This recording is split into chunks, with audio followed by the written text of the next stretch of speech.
Greetings, chess players. My name is Chris Torres, and this is Daily Chess Musings.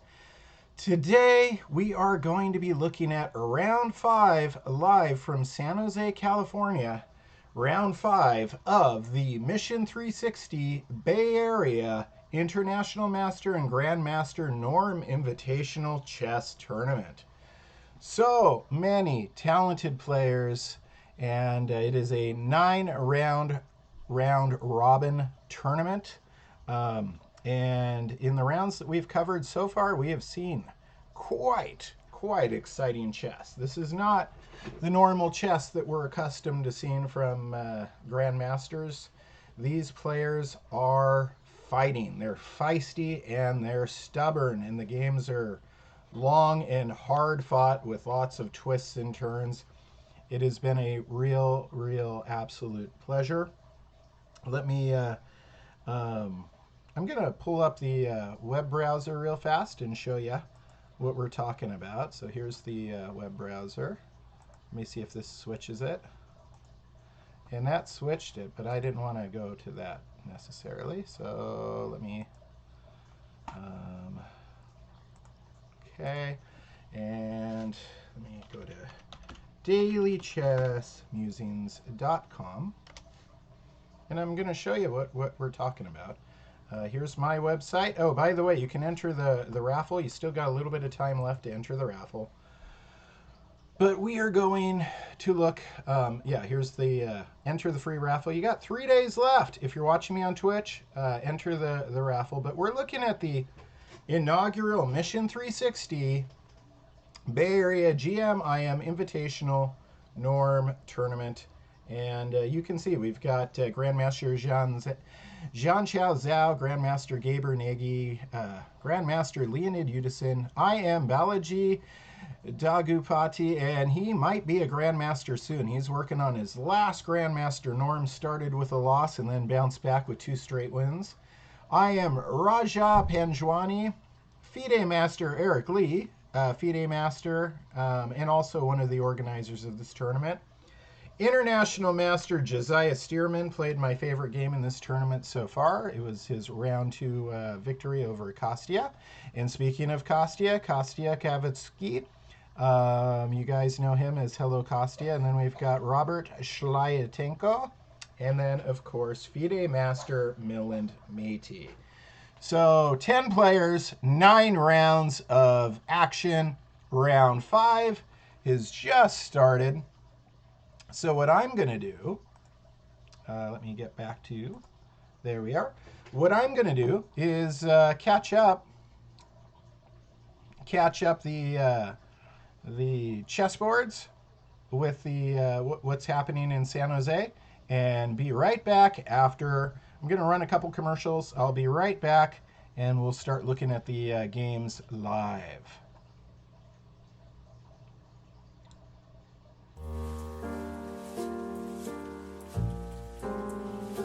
I will be running a free online chess club for everyone who wants to learn. To further this idea, I published a mission statement for Daily Chess Musings that reads, "All those who want to learn chess are welcome here." Our free weekly chess club begins with a live meeting Wednesday at 3:00 p.m. Pacific Time. Remember, you do not need to attend the weekly meetings when they are live to participate, and all students have an entire week to complete their suggested lessons. In this way, the Daily Chess Musings free weekly chess club is 100% flexible to your needs and schedule. New instructions and assignments will be given every Wednesday. If you have to miss a week, no worries. I will make all of the videos and assignments freely available on dailychessmusings.com so you can catch up when it's convenient. Special prizes will also be awarded for top performers in different categories.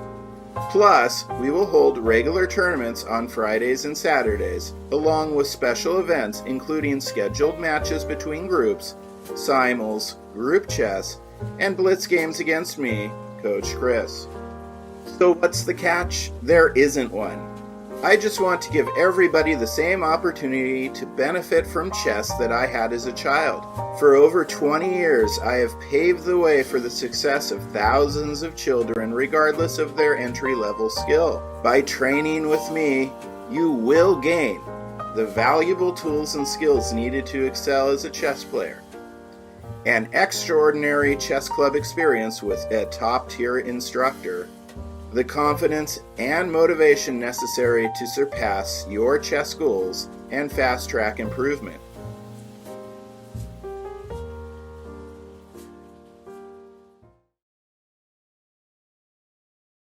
Hey everybody, Shelby from American Chess Equipment. That's www.amchesseq.com. We're the official chess supplier of Daily Chess Musings.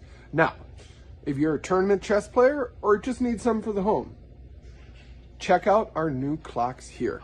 This is our Bobby Fischer chess clock made by DGT. It's the DGT North American, just with different colors and way better instructions.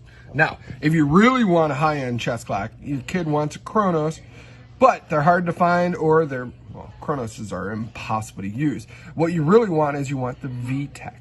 The VTech is something designed by me, Shelby Lorman, for the tournament chess player. It's easy enough for people my age, I'm in my 40s, to use. You don't have to hand it off to an 8-year-old to get set. If you want something really cool, we can do customization for you. We can customize clocks, we can customize boards, we can customize scorebooks. If your kid has a habit of losing stuff and you're sick of replacing chess equipment, check out our items here. Now, if your kid has a habit of losing his chess clock, this is something that we can do for you that nobody else can. It looks like a normal, everyday, high-end chess clock, right? Now, let's flip this around. You can see it's got my face on it and everything else. This is a vinyl ink that's very hard to come off. So even if your kid loses it, nobody's going to be able to keep it. Something really nice for the house, you gotta check out our wood sets and boards right here. Now, if you want something nice for the house, I'd recommend something like this. This is our 20-inch pedestal board with our Zagreb set. Let me get this set up for you. Are we the end-all be-all for chess equipment? Maybe not. But we support Scholastic Chess, especially here in Southern California. And if there's anything you need, even if I don't sell it, I can help you find wherever you need to go. So, remember, American Chess Equipment, www.amchesseq.com for all your chess needs. Hi, I am James Eade of the Eade Foundation. Who am I and what is the Eade Foundation? That's the subject of this video today. I am a chess player from way back when I was in high school. I would win adult tournaments as well as high school scholastic type of tournaments. I got very good. I could even challenge grandmasters and I could fight them. But I wasn't really as good as most of them.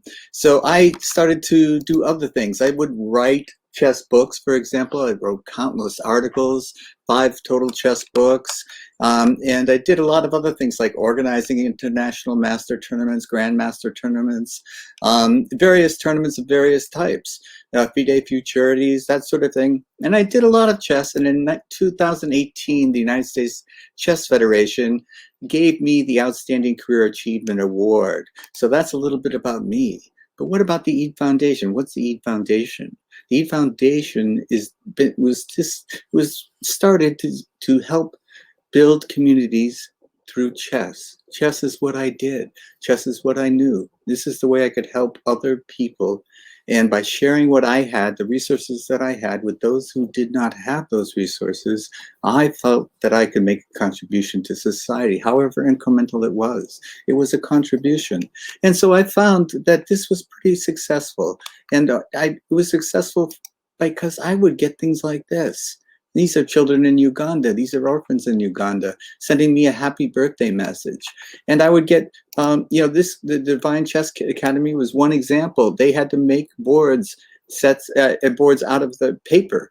And so I could send them real sets and boards so they could have resources to play. I helped in Zambia, South Africa, and other places. And this is what the EAT Foundation does. We help seniors too. Senior centers can start up and hold, because if we know that if they hold chess tournaments or chess clubs and start them, people keep their minds active. And even though it may not prevent something, a devastating thing like dementia or Alzheimer's, it can delay the onset of symptoms. So this is part of what the EAT Foundation does. The EAT Foundation also has the Arthur Award. The Arthur Award is given for chess excellence. Someone writes an essay every year, and this year's winner was Alexi Root from the University of Texas at Dallas. So these are some of the things that the EAT Foundation does. Help players, regardless of what language you speak, regardless of what country you're from, become part of the chess community. And if you're part of the community, you're never alone. So visit us for more videos on the Chess Files, Fridays, 1 p.m. Eastern Time. And I hope to see you then, because until then, let's stay connected, be part of a community.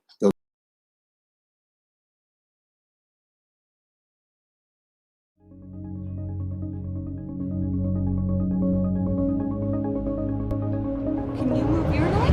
Ding, ding, dong. Good job! High five! The game of chess is a beautiful game because you get to be the king. You get to command an entire army of chess figures. You are in charge. In life, you may not get to make all the decisions yet. In chess, you get to make all the decisions.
And let's see. Greetings, chess players. Welcome back. Let me fix my screens. This is kind of weird. Let's see. There's a good screen. Let's see. Got too much. I need to do just a teeny bit of window resizing, huh? Let's see. Things aren't quite. Okay. Oh, by the way, Kevin Pan will be rejoining. will be joining me at 5:30. Megan, I need your help with a quick resizing. Yeah, so Kevin Pan, he will be up above my head at about 5:30. FIDE Master Kevin Pan, one of the What? and I wanted to make the board bigger, not have like the moves and things as well. And Okay, again. Alt. ah, Red dot. okay, great. Alt, and then the things are in the bottom window again. I guess we can close those. I did. Oh, thank you. There we go. That's nice and clean. I want the broadcast to look nice and clean and happy. All right. So we are looking at the Mission 360 Bay Area Chess Grandmaster Norm Tournament. This is an in-person tournament. This is not a FIDE hybrid. These players are all in San Jose right now, sitting across the board from each other. And the moves are being broadcast via DGT board. I am going to the site where they are being broadcast and then re-inputting them in chess.com, so we can all see what's going on. And let's start with well, we're on Raja Panjwani versus Josiah. So let us go ahead. D4, D5. So both sides start with center pawn, knight f3, knight f6, and then c4, so no London. c6, so we got ourselves a Slav kind of setup. e3, bishop f5, knight c3, e6. So definitely, you know, a Slav. You have that wedge shaped. You know, it's almost like a in these kind of lines. It almost plays like a reverse London. It's like a London with the black pieces sometimes. Knight h4. Interesting. So Raja's targeting the light bishop of Josiah right off the bat. Bishop g6. Knight takes g6. Gets rid of black's bishop pair, but it costs time to do that. This took, you know, this knight moved out once, twice, and then 3 times to trade itself for a piece of X equal value. So, you know, these are the pluses and minuses, as Jim was talking about yesterday. HX, G6, Bishop D2, Knight B to D7, Rook C1, and Queen C7. White plays G3, preparing to put a bishop in the fianchetto. And let me see if any more moves have been played since I loaded the PGMs in. Let's see.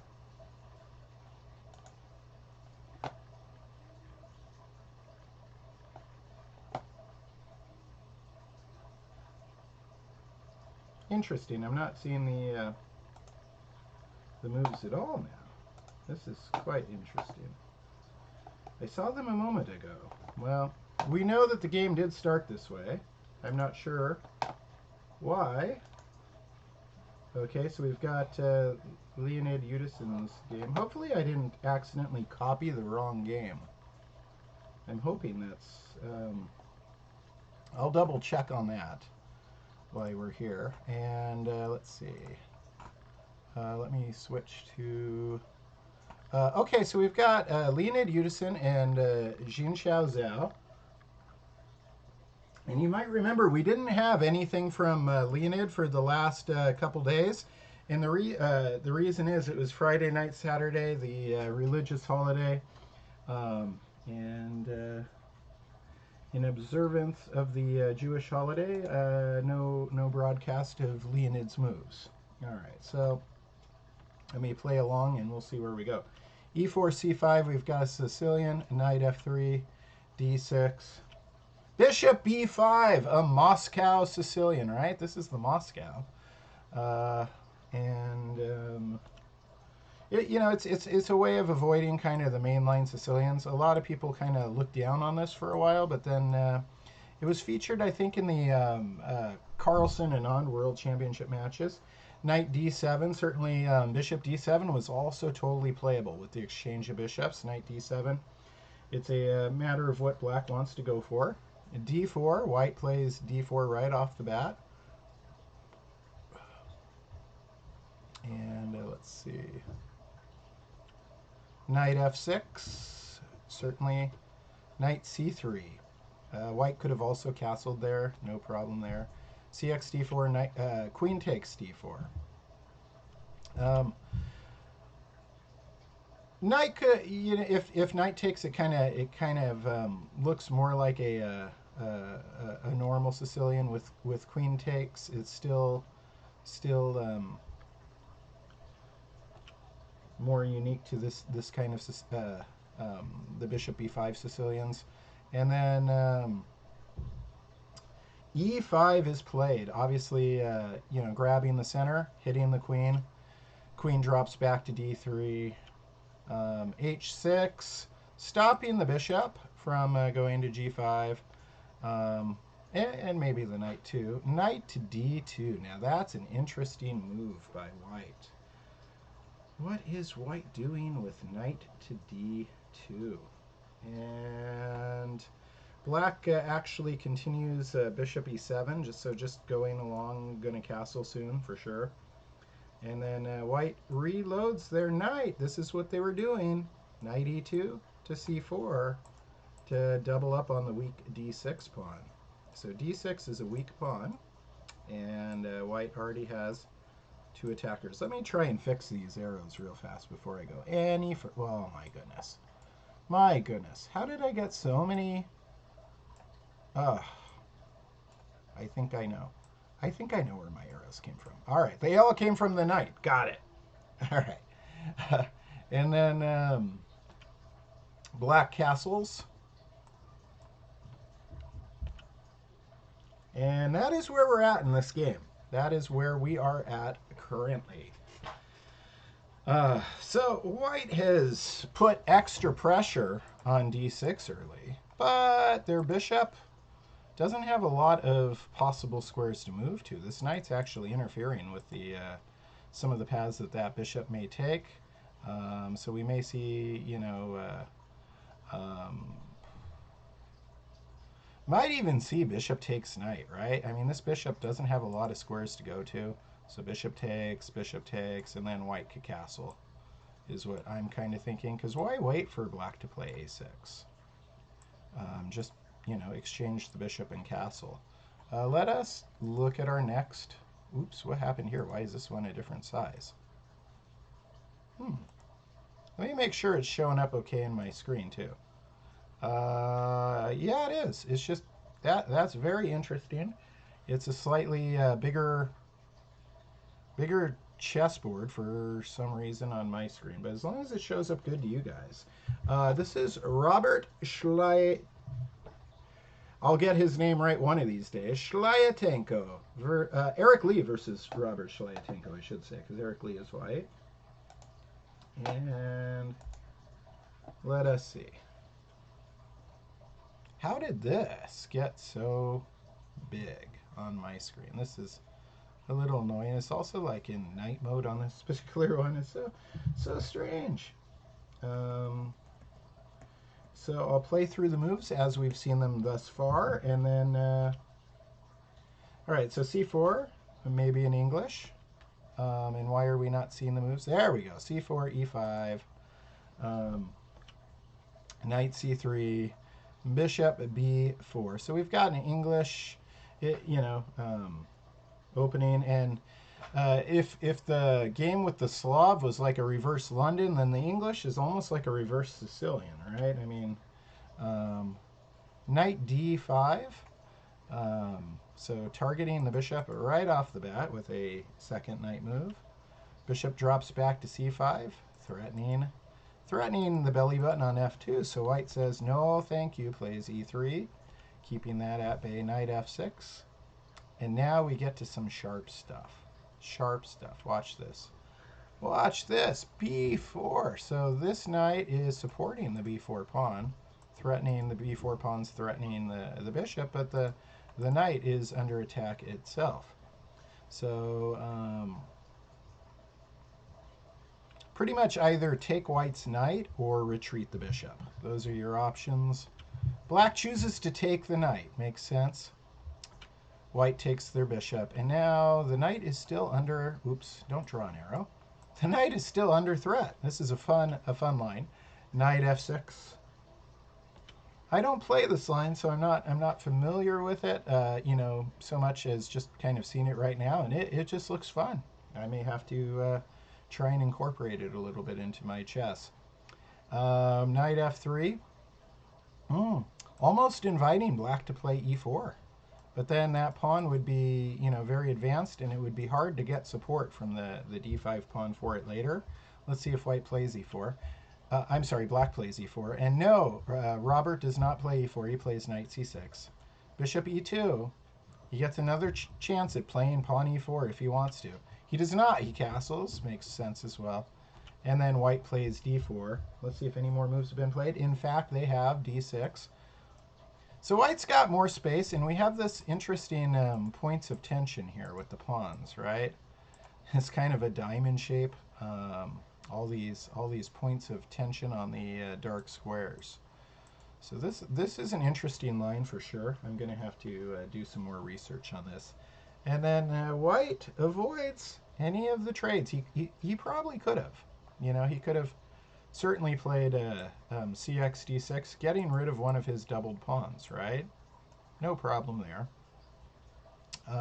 Does not, though. Plays d5, 10 d5. And that is where we're at. That is where we're at. So Robert's got to figure out what his knight's going to do. Do you want to go out here to b4? Looks awful lonely for that knight on white's side of the board. It might be playable, it might even be good, but do you want to expose your knight out there, or is it simply just maybe more prudent at this stage to play knight b8? You could play knight b8, and then if cx d6, cx d6. Maybe white castles, and then you could play knight to d7, right? Maybe that. It really depends how much he knows about this line. If he's very well versed on this, if he's explored this in his opening and training sessions, then he may opt to play knight b4. But it's a scary looking move to play if you don't really know it. Let's move to another one. All right. We've got Kostya versus Milland. Let's take a look. Let me pull this up.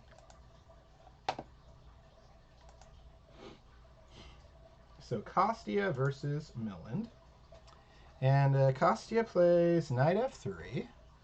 Knight f6, okay. So nothing's really been determined. Everything could still happen, right? We could get a Russian game. We could get a Queen's Pawn versus an Indian. We could get a London. We could get anything is still a possibility here, pretty much. And then c4 is played. Okay.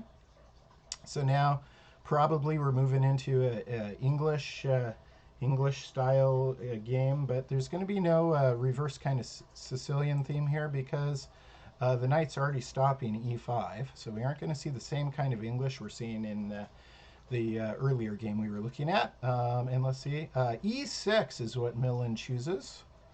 All right, so Milland, we still don't know quite what his, is his bishop going to be coming out like this and get pushed around by these pawns maybe, or more than likely I'm thinking maybe he's going to opt to fianchetto his bishop. We'll see. Let's see what happens. b3. So white has some options for his dark bishop already, but we're waiting to see what Milland's going to do. To kind of, and then okay, d5. So we've got early contention here on d5 and c4. Bishop b2 as expected from Kostya. c5. Milland takes some extra space. Kostya's got two pieces developed, so some imbalances. e3.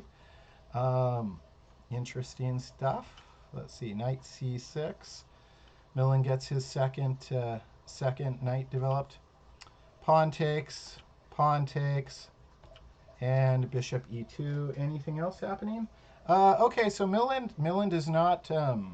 I mean, I think it's becoming pretty clear that he wasn't going to play an Indian style defense in this. So he goes bishop d6. So that's the setup that Milland's taking. He's got more space, but also check out Costia's bishop. This is a beautiful bishop on a big diagonals. Better than Milland's. Milland's bishop's all right. Costia's bishop's just awesome. Castle makes sense. Get the king out of the center. Castle. And then d4, of course, yeah, that was the point of the earlier e3, was to eventually go to d4. Maybe create the potential for Milland to have the isolated queen's pawn there, right? And that is what's going to happen. So pawn takes, knight takes, and this is where we're at. Excuse me, I'm having a little bit of allergies. I was out and about today doing some private lessons out in the Bay Area. I just got back in time to catch the action here. Just got back. Well,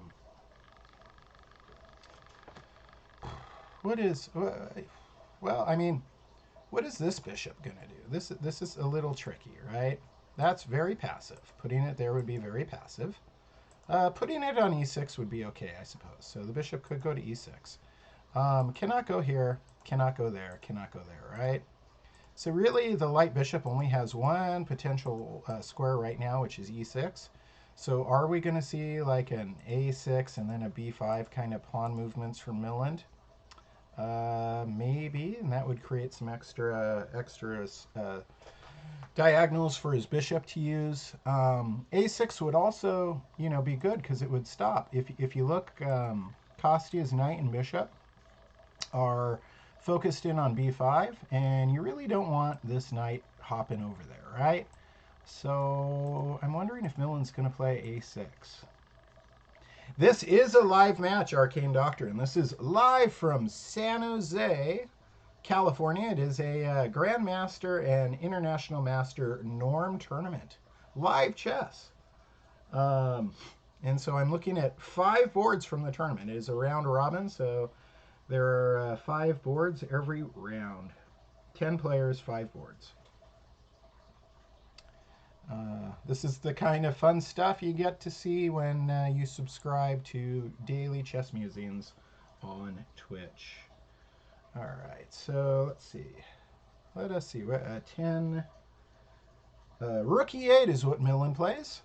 So Milland went with Rook e8, improving the rook. Makes sense. And then Kostya plays. And you guys probably know Kostya. I mean, hello Kostya. He's got a lot of fans, right? Streams a lot over at Chess Dojo, I think. So you're probably familiar with him. He is also local. Milland and Kostya are both local. They don't live that far away from each other, in fact. I mean, we're talking maybe 15 minutes apart during most times of the day. So very close. All right, so let me make sure my windows are still looking good for you guys. They're looking good. Awesome.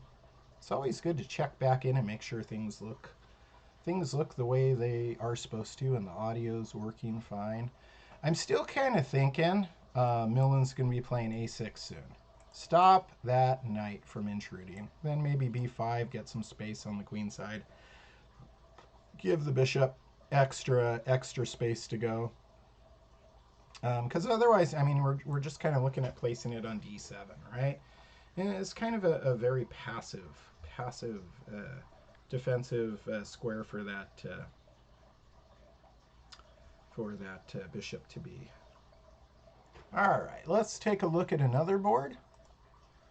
And this is Balaji Dagupati versus Gabor. Why do I keep saying Black's name first? I don't know what I'm doing.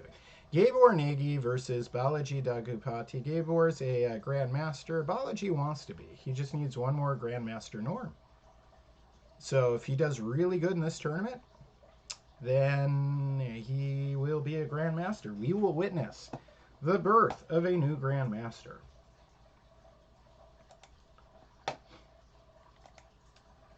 And let's see what we got. Let me. So I'm using at least 2 computers here to bring you because it's streamed on a different, using a different streaming service, or not streaming service, but and yeah, I'm I need to support chess.com because I'm one of their partner streamers. So I'm entering the moves, transferring them. C4, E5. So we've got ourselves a English reverse Sicilian, and then G3. So it's an English, and I don't know much about the G3 English opening, to be perfectly honest. But I mean, obviously, that bishop on F1 is going to fianchetto, and then have a nice long diagonal. And black is playing more classically, has a pawn in the center and develops a knight toward the center. Makes sense. Bishop G2, knight C6. So we've got, in fact, yeah, black's putting all the pieces in the squares that I would be most comfortable putting pieces, whereas white's playing a particular opening setup, right? So this, if I was playing as black, I would likely have the same position as Balaji right now against this. Knight F3, D6, everything makes sense. Castle, Bishop F5, wow, D3, okay. So white's controlling the light squares big time. With this, and this, right? That's the thing. Black's not going to be able to push back onto the light squares, but on the other hand, I mean, black has both knights where they're well placed and both bishops where they're well placed. It all makes sense. H6 does a lot of things, but mostly it's taken G5 away from the bishop on C1. So Gabor's not going to play bishop G5 now, and he plays A3. So if the bishop can't go to G5, if you play A3 and B4, then the bishop can go to B2, right? So it's another spot for the bishop to go to. A6, creating a spot to retreat to if B4 is played. B4 is played, and bishop. See, I don't know this line, right? I don't know this opening, but it all makes sense. Chess should make sense. It's just like an English opening, or something with a fianchetto, right? A C4 and a fianchetto versus like a 4-knight setup. It just makes sense. All right, so the knight comes out to bug this bishop now. First, that bishop got bugged, retreated back to its hole. Let's see what happens. Will black? What? They agree to a draw? Well, that's not the kind of chess we wanted to see. That's not the... Don't tell me you guys agreed to a draw in 10 moves. Yeah, it looks like they agreed to a draw, ladies and gentlemen. Nothing's been captured. So much left to be done. It would have been a nice... it should have been a nice long battle. But, it's a 9-round tournament played over like 4 days or something. So it's... yeah, the 25th through 29th. So it's pretty hard on these players. And so I think we can understand that occasionally they might need a little bit more rest. All right, so agreeing to a draw on this board. That game is over. So Balaji gets he has at least 1 loss, 2 wins, and 2 draws, I believe. So it's going to be exciting to see if he's able to get that Grandmaster norm or not. Agreeing to a faster draw when you're trying to earn your last norm is a questionable strategy. All right, so we're back to the Josiah Stearman game, and for some reason, I am seeing that this one is actually over, and black won. What? So G3. That that shouldn't be right. Let's see what happened. Let's see. So 10. I don't think. Maybe there's some problems with the broadcast that I haven't heard about yet, because this is highly irregular. So G3, creating a spot for Bishop G2, and then A6, and then okay. So the queen comes out, getting the queen off the back rank. Bishop should go to G2 soon. Pawn takes, queen takes. So the queen and rook are coordinated with the knight in between. But knights move. B5. And then queen E2. And so do queens when they're forced to move, right? And then for some reason, I'm showing this as a win for black.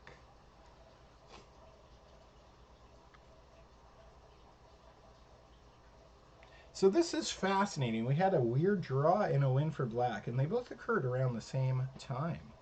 I wonder, I'm going to check my messages real fast, see if anything's happening that I should be aware of. I don't see that to be the case. I don't know why games... So this was not an online event, right? This is not a server interruption. These players are sitting in the room across a board from each other. The board is an electronic board. It's a DGT board. So the moves are then broadcast, and then I am showing you what's happening fairly live. But I take my time with it, as you guys have seen in the other rounds that I've done so far. So if I go longer than the actual live event, I would like to go through and try and focus on the interesting spots, the points of detail. And let's see. You know what I'm going to do too is I'm going to turn on the tourney slideshow. Oh, here we go again with the problem. So I hit the Alt button and shrink that, and that way I'm not interfering with my slideshow. There we go. All right. Just looks cleaner this way. And yeah, you can. I like the slideshow. I'm sorry I left my head up there for so long. I like to use the slideshow because it allows you guys to see what these players look like. I know what they look like because a lot of them are local guys. I see them around at the local chess tournaments that I'm covering.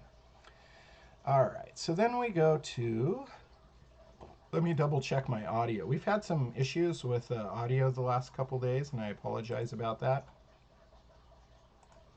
It's always something, right? We're going to Leonid Udison's game. So 2 games have finished, and I find that quite fascinating because thus far it's been a very hard fought. Good, and Leonid Udison's game's not over yet.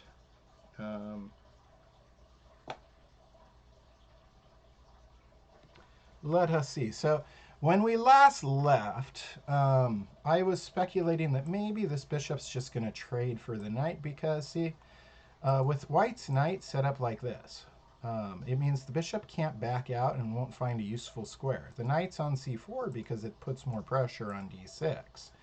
But yeah, then it makes this bishop, not very good. So let's see. Let me back up and see what happens. All right, so black did castle, and that was our last move. And then Leonid Udison does. He does it. I called it. Cool. Bishop takes. Let me check my screens again, make sure. Oh, good. I'm on the right screen. Bishop takes. Queen takes. And that is where we're at in this game. Move 10. 10 moves in. So we've had one quick draw, one quick victory. And both of them are a little inexplicable at this point. If I get feedback from the tournament site, I will let you know. And then we've got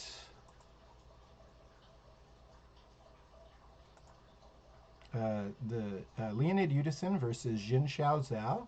So Leonid Udison, I believe, is representing Israel, and Jin Xiao Zhao is representing China. This is an international event. That's how you can give norms. Um,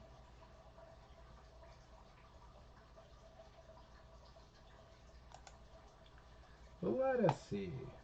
Eric Lee versus Robert Schlyatenko. Schlyatenko. Schlyatenko. Schlyatenko. Robert Schlyatenko. There we go. Let's try and get it right, Chris. When we left, White had just played d5. So let me back up. D5 threatening the knight, so maybe knight A5. Oh wait, that's right. Yeah, let's refresh. I was predicting that if Robert knows this line, then he might go knight B4. But it seems to me that bringing the knight back, trading these guys here, white trades, black trades, right, and then bringing the knight to D7 might be a safer route than putting the knight out here as a potential target with less evacuation squares and no other pieces or pawns supporting it. But in fact, Robert played knight b4, so good for him. Gutsy move. And this is cool. This is cool, ladies and gentlemen. I was expecting maybe bishop b2 and at some point a3 to kick that knight, right? This is what I was expecting. I was not expecting bishop a3. And that is a cool move, and I'll tell you why it's a cool move. Because it's threatening the knight, but on the other side of the knight is this pawn that has tension on it, right, from d6. So it's actually indirectly supporting the c5 pawn. So it's a cool move, something that hadn't occurred to me when I was looking at this a moment ago. Knight retreats back to a6, and then pawn takes, and that's where we are. Let me double check that the positions match, and they do. And this is where we are. So this pawn here is a little weak for white. That pawn's a little weak for black, right? Interesting. This is an interesting and dangerous kind of arrangement, right? Both sides have a little bit of a problem with that center pawn structure, and it's a flexible pawn structure. It could change. To whose favor is it going to change? We don't know yet. All right, so then let's look at Kostya and Milland. Back to Kostya and Milland. Let's see what's going on there. Remember, at 5:30 I will be joined by Kevin Pan, 5:30 thereabouts. And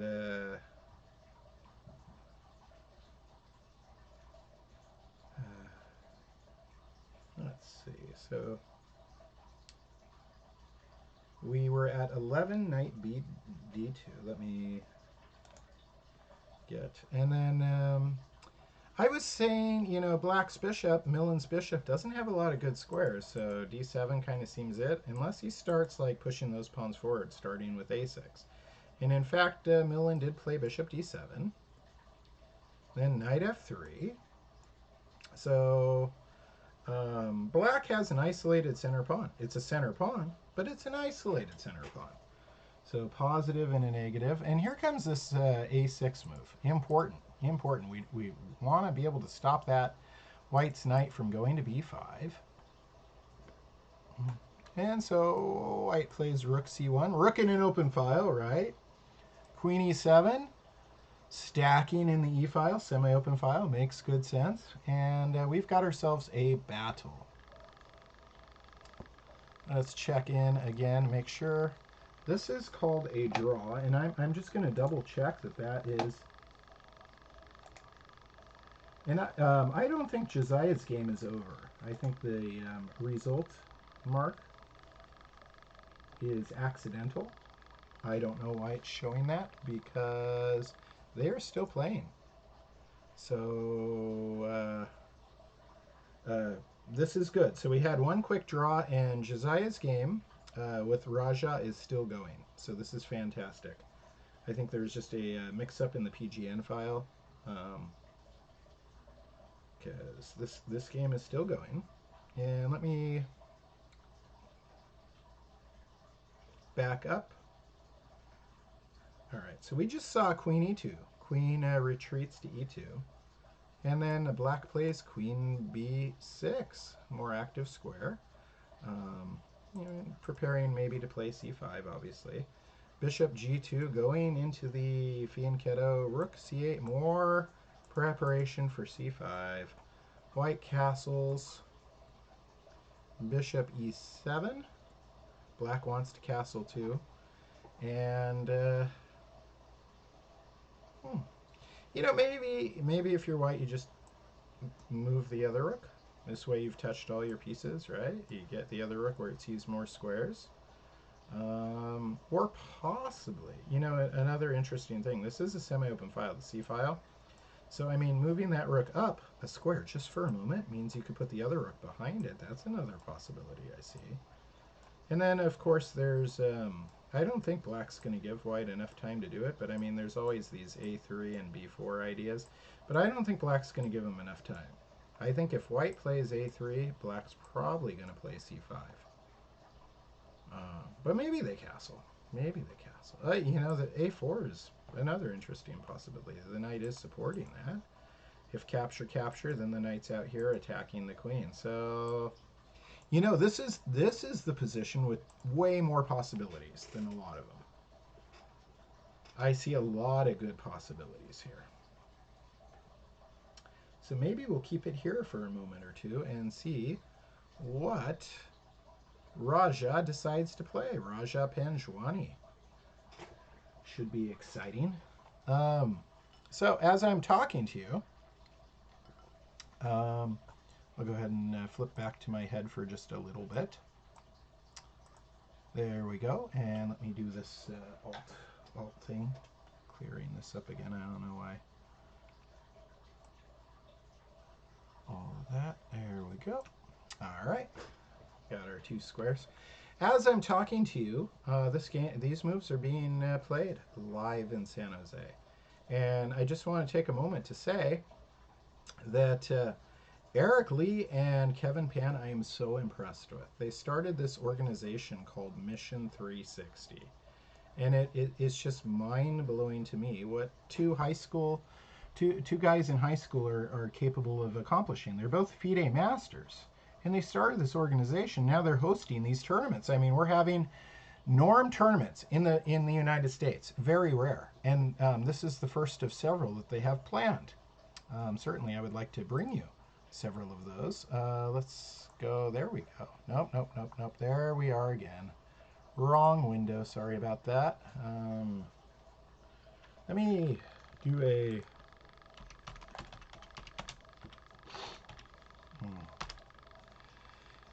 Mission 360 chess, not the TV show. Apparently there's a TV show I didn't know about. Mission 360. All right, so I'm on their site and I'm hopefully showing that to you. This is started, and then there you see round 1, 4, 7, and 8 are hosted by David Pruis, so hopefully you've seen some of that. 2, 3, 5, 6, and 9 by Chris Torres with Jim Eade. Jim Eade will be doing round 9 by himself, actually. Games are available at calchess.live, and pictures are available. And there's Kevin Pan hanging out with Magnus Carlsen recently. And here they are, more pictures. Amazing what these guys have been able to do. Show me, let's see, About Us. No, what is this? About Us. I had a pop-up right on my browser window. Can you imagine? All right. So FIDE Master Kevin Pan and Eric Lee in 2021. And here's Kevin Pan. He's going to be joining us. See, these are young guys. Here's Eric Lee. He's going to not be joining me because he's playing. They founded this organization. It's a nonprofit.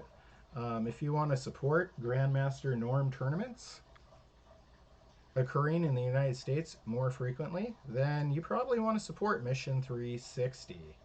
Go take a look. It's Mission 360, FORU.org.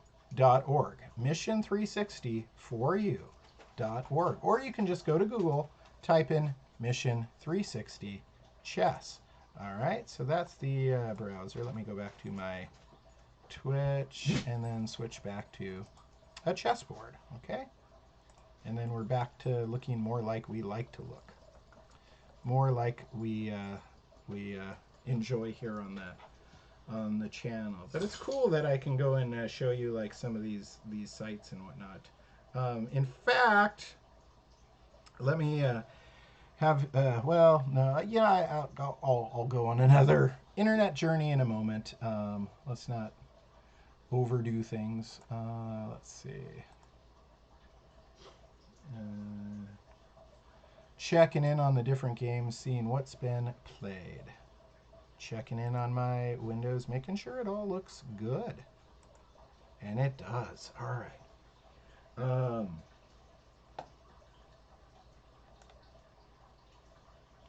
So we are still at Bishop E7 in the Josiah game.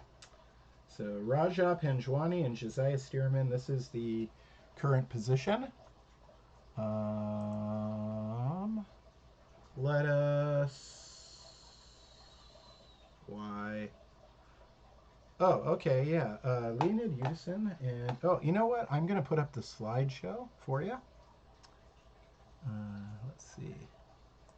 Rather than just me looking back and forth, right? Here, now you can see what these... There's Robert, right? There's Jin Xiao Zhao, right? Cool. Cool. We're just looking at Jin Xiao right now. He's black against Leonid Udison.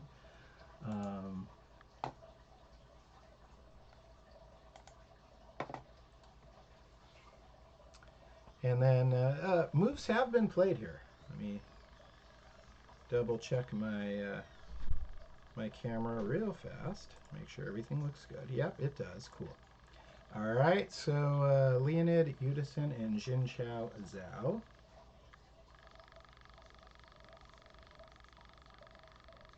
And we left off with 10 Queen X D7. 10 Queen X D7.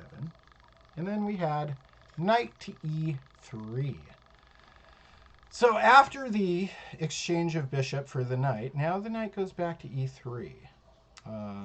Targeting D6 isn't as important right now because black has it heavily defended. It is a weak pawn, but is triple defended.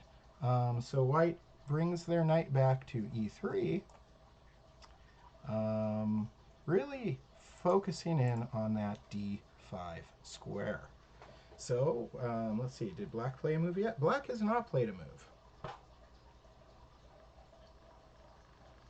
I wonder what... clearly black wants to get this bishop in the game, right, at some point. So whatever black does should be, kind of... I'm expecting them to do something to get that bishop in the game. Whether that be moving their queen or moving this pawn, right? One of those two things need to happen to get this bishop in the game. So that would be my prediction. Again, I am not a... this flavor of the Moscow, Rosalimo kind of Sicilians, more of a canal attack kind of vibe, I don't know as much about. There are some openings that I know an insane amount about. And there are others that I don't know as much about. This would be one of those. But we can just look at things from a logical standpoint. One of my favorite books ever written was Logical Chess Move by Move by Irving Chernev, and we can look at things logically and figure out why certain moves are played. What's, as Jim Eade would put it, what's the plus and what's the minus of everything. I mean, now this board's a little bigger on my screen, so I want, yeah, and it still fits. Okay, cool. All right, just double checking. We're moving to Robert Shlyatenko versus Eric Lee versus, there I go, reading black's name first. Eric Lee versus Robert Shlyatenko. Remember, Eric Lee is one of the organizers one of the founders of Mission 360. He's a young guy, a teenager. Yeah, let's see what's going on. So we left here a lot of let's see, 12 CXD6. So we had the exchange, and then this kind of what's a good adjective to use to describe that pawn structure? I can almost come up with the right adjective I want to use, but it's not coming to me. Oh well. CXD6. We won't try and Google search synonyms or anything silly like that. We're here for the chess, not the verbiage. White castles gets their king castled, makes sense. And then black brings their bishop out. It's not a pin, but it gets it off the back row, right? And there wasn't a lot of other places for that bishop to go that it would be useful. So bishop g4. And this is where we're at in this game. If White wants to, if Eric Lee wants to, he could, do like a knight d2 move, and force, kind of force a trade of bishops, and then unify his rooks, right? Knight d2, bishop takes, bishop, queen takes, and then White's unified their rooks ahead of black. That might be something. What else comes to mind here? Certainly you could put the question to the bishop too, right? h3. All right, so there's two ways of dealing with this bishop. It's not really that annoying because it's not a pin. But one would be like knight d2 and the other would be h3. Both of them really kind of force an issue with that bishop. Yeah, I would be expecting one of those two moves. We'll see what happens. So we had a fast draw in the Gabor Nagy versus Balaji Daggubati game, and then we're back at the Kostia versus Milland. And Milland's last name is Métis. What a cool name for a chess player, huh? Milland Métis, like checkmate. Let's see. So we were at 13 queen e7. And oh, wait. Oh, I'm looking. Yeah, that's why. Okay. So we go to Kostia versus Milland Métis is what we're looking at. And we just had 13 queen e7.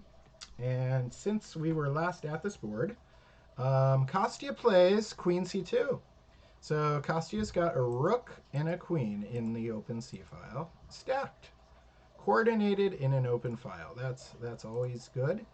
And then Milland says, okay, you're coordinating in the C file. I can get my knight, boom, right in the center of the board on that nice outpost, knight e4. And then interesting. This is an interesting move. Kostia plays queen b1. Is he anticipating the knight b4 ahead of time with the queen b1? Or is there another nuance in this opening that I'm missing right now? Is there another? It seems to me. Let's see. He played queen c2 en route to b1. Let's back up. This is interesting.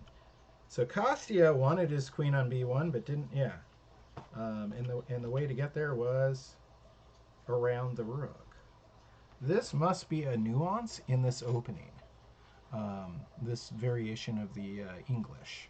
And again, I don't play this particular variation, so I'm trying to figure what is he doing with that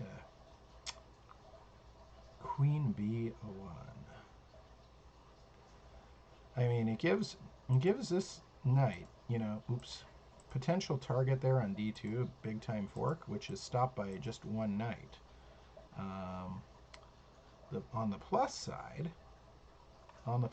now maybe this bishop goes to d3, pinning the knight to h7, right? And that's what it is. Got it. See, we just figured this out logically, guys. All right. So, Kostya, it appears, wants to play. Hey, Dim Pal, nice to see you. Go ahead and hit the follow button. Join the party. We are watching a live chess tournament from San Jose, California. Certainly will later on, man. I'll give you a follow back. Sounds like a plan. So bishop d3. Let me get back. Okay, so bishop d3 would be pinning the knight to the pawn on h7. But the problem, if you play bishop d3 and your queen's still on c2, then the knight goes to b4. Forking those two, queen has to move, knight wins the bishop. So there goes your pin. There goes your pin. So what Kostya is doing is he goes up and back so that he can do this. And if the knight goes there, it's not a fork, right? It's not a fork. So he keeps the pin. If knight b4, then yeah, that's very clever. And let's see if anything else has been played. Let's see if anything else has been played. Any fans of Kostya in the chat tonight? I know he streams a lot, does a lot of lessons online. In fact, if you're watching tonight, go ahead and say hi in the chat. It's always nice to make new friends. All right, so back over here, we've got bishop e7, and this is Josiah's game. Raja Penjwani versus Josiah. Of course, we saw Josiah win a beautiful game over Kostya in round 2. And if you missed that, you can go see it on the Daily Chess Musings YouTube channel. Go and take a look at that game. We had Jim Eade, FIDE Master Jim Eade, on board for the broadcast, and Josiah Stearman took space to the bank, scored a victory purely off a spatial advantage in creating more and more space. Very instructive game. Round 2 of the Mission 360 Bay Area Chess Grandmaster Norm Tournament that I broadcasted, and the video's up on YouTube. Go ahead and take a look. Go give our YouTube channel some love as well. In fact, if you're watching me on Twitch right now, you can go to dailychessmusings.com and enter our raffle. In just a couple days, I'm going to be giving away gift cards and for chess equipment, and you might as well, if you're going to follow me anyways, go get in the raffle. Let me show you that real fast. I'm gonna switch to the browser window and go to dailychessmusings.com.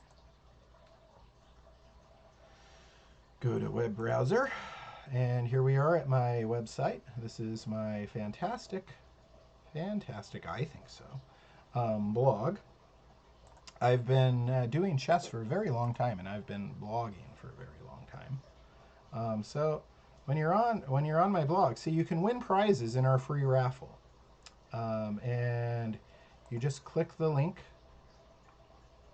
And then you read about my upcoming chess events, and here it is. This is how you do it. You just click here. Boom. And you'll be in the raffle, and we give away the prizes in just 3 days.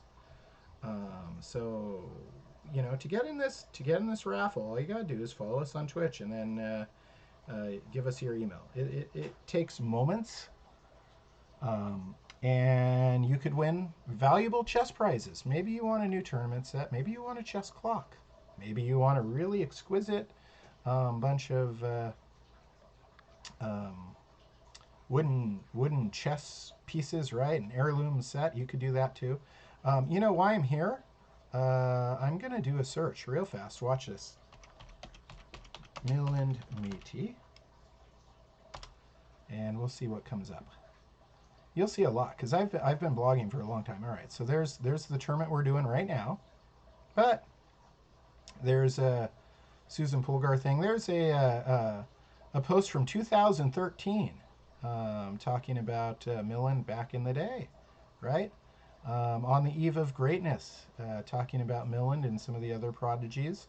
World Youth Championship 2012, round 3, on the eve of greatness again. Métis is magnificent at chess.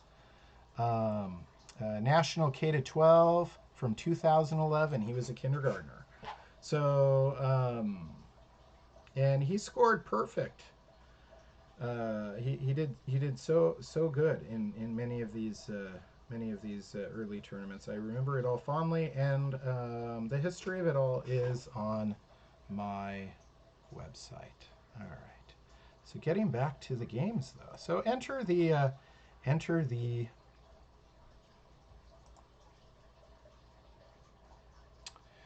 raffle. That's the word I was going for. If you're following me anyways, enter the raffle. You might as well get a chance to win some chess swag. All right, so we are looking at Leonid Udison versus Zhao Jinchao. Let me see. Actually, I wanted to go to the Josiah game because I think some moves have been played. All right, so we've got Josiah. Raja versus Josiah. Josiah's been on the stuff. You can go take a look at the daily YouTube, Daily Musings, Daily Chess Musings YouTube channel, and you will see Josiah in some videos and his games featured. He's been with us a couple times. Good friend for a very, very long time. I've known him since he was little as well. Such an impressive young man. Soon to graduate Cal at a very young age. I believe he's still 20, and he's going to be graduating University of California, Berkeley. Just got his international master title and is now working on his grandmaster title. Just, and an easy guy to be a fan of. He's just a nice guy. His family's very nice. He's very nice. If you know Josiah, you're a fan. All right, so 15 castle, and then let's see what happens. 15 castle, and then bishop e7. We got that. And then knight to e4. Why did I say c? Who knows? Knight to e4, and black castle. So this is an interesting choice. See, this rook could potentially do something in the h file, but once you castle, then there's going to be no attack down the h file. So Josiah, I guess, could have played like knight takes e4 and then bishop takes e4, right? Avoided that just for the moment. But certainly castling, I would say makes the most sense. It just means you aren't going to be targeting this h2 pawn. And then knight takes f6. I'm expecting Josiah to take back with his knight. He takes back with his bishop. See, now, a lot of times when your knight goes to like d7, then it reloads on f6 to the traditional spot for a knight. But Josiah takes back with his bishop. He does. Bishop takes. Interesting. So this bishop is obviously, a potential very powerful piece, and on this diagonal, and black's still hoping to get c5 played, and then maybe get these pawns rolling down the board. That would be, expanding on the queen side is in the interest of black right now. Meanwhile, white has a very beautiful bishop to counter black's beautiful bishop. So this is beautiful, and this is beautiful. Both sides have kind of a troubled piece as well. The black knight and the white's dark bishop. So, I think I would prefer to be white because black's got, a weak pawn, no pawn in the center. So I like white's position a little bit better. But Josiah knows what he's doing. He knows what he's doing.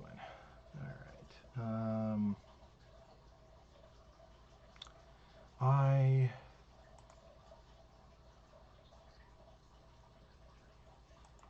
Let's see where we're going next. I think I'm gonna,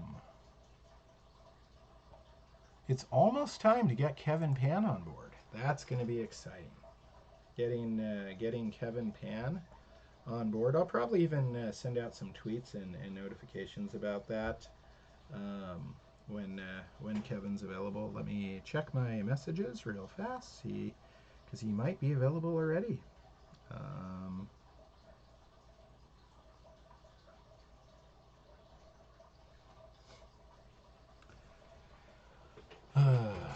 All right, so bishop takes f6.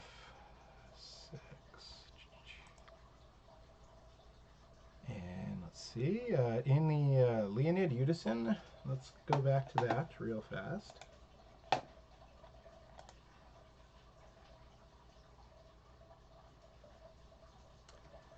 Leonid Udison versus Zhao Jinchao. Let's see what's been happening here. So 11, knight e3 was played. It was the last move we saw. And since that, queen c6 was played. Remember now I was saying black wants to get this bishop out, right?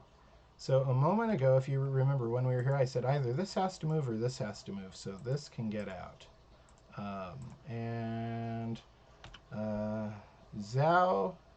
Jinchao Zhao decides to move the queen. Makes sense. Creating a pathway diagonal for the bishop. And then here comes the bishop. Bishop e6. And this is where we are at.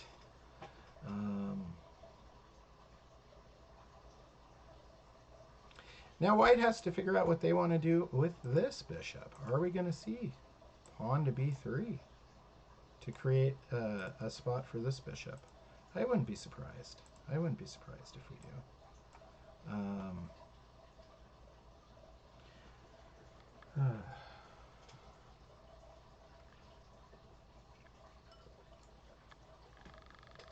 Thank you for joining us today. And all likes, subscribes, follows, all the stuff's quite helpful. Quite helpful for us indeed to spreading the word about these important chess events. It's a small role, but an important role that I'm playing here, and that is increasing awareness. If you run a big chess tournament and it falls in the forest and nobody's around to hear it, right? Kind of. So I'm just trying to do my part. Plus, like I said, I have an interest in all of this. Also, I'm the Cal Chess editor, so I should be following and writing about this anyways. If you want to see the Cal Chess Journal, you can find that on the Daily Chess Museum's page. All right, so bishop g4, and I said this could go or this could go, right, to deal with that. And let's see. Eric Lee plays knight d2. Makes perfect sense. And then bishop takes. And then rooks are unified. Very nice. Very nice. And then rook e8, increasing the scope of the rook a lot. Rook a b8, increasing the scope of the rook a lot. And that's where we have it. That's where we have it. I'm going to go ahead and run some ads. I will be right back. Don't go anywhere. And also tell your friends. Tell your friends what's happening on the Daily Chess Musings channel. We have top-notch chess being played in California. I will be running a free online chess club for everyone who wants to learn. To further this idea, I published a mission statement for Daily Chess Musings that reads, "All those who want to learn chess are welcome here. Our free weekly chess club begins with a live meeting Wednesday at 3 p.m. Pacific Time. Remember, you do not need to attend the weekly meetings when they are live to participate, and all students have an entire week to complete their suggested lessons. In this way, the Daily Chess Musings free weekly chess club is 100% flexible to your needs and schedule. New instructions and assignments will be given every Wednesday. If you have to miss a week, no worries. I will make all of the videos and assignments freely available on dailychessmusings.com so you can catch up when it's convenient. Special prizes will also be awarded for top performers in different categories. Plus, we will hold regular tournaments on Fridays and Saturdays, along with special events including scheduled matches between groups, simuls, group chess, and blitz games against me, Coach Chris. So what's the catch? There isn't one. I just want to give everybody the same opportunity to benefit from chess that I had as a child. For over 20 years, I have paved the way for the success of thousands of children regardless of their entry-level skill. By training with me, you will gain the valuable tools and skills needed to excel as a chess player. An extraordinary chess club experience with a top-tier instructor, the confidence and motivation necessary to surpass your chess goals and fast-track improvement.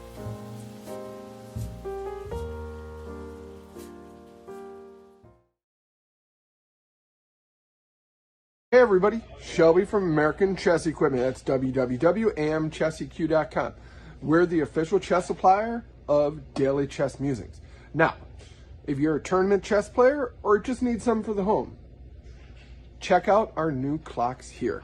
This is our Bobby Fischer chess clock made by DGT. It's the DGT North American, just with different colors and way better instructions.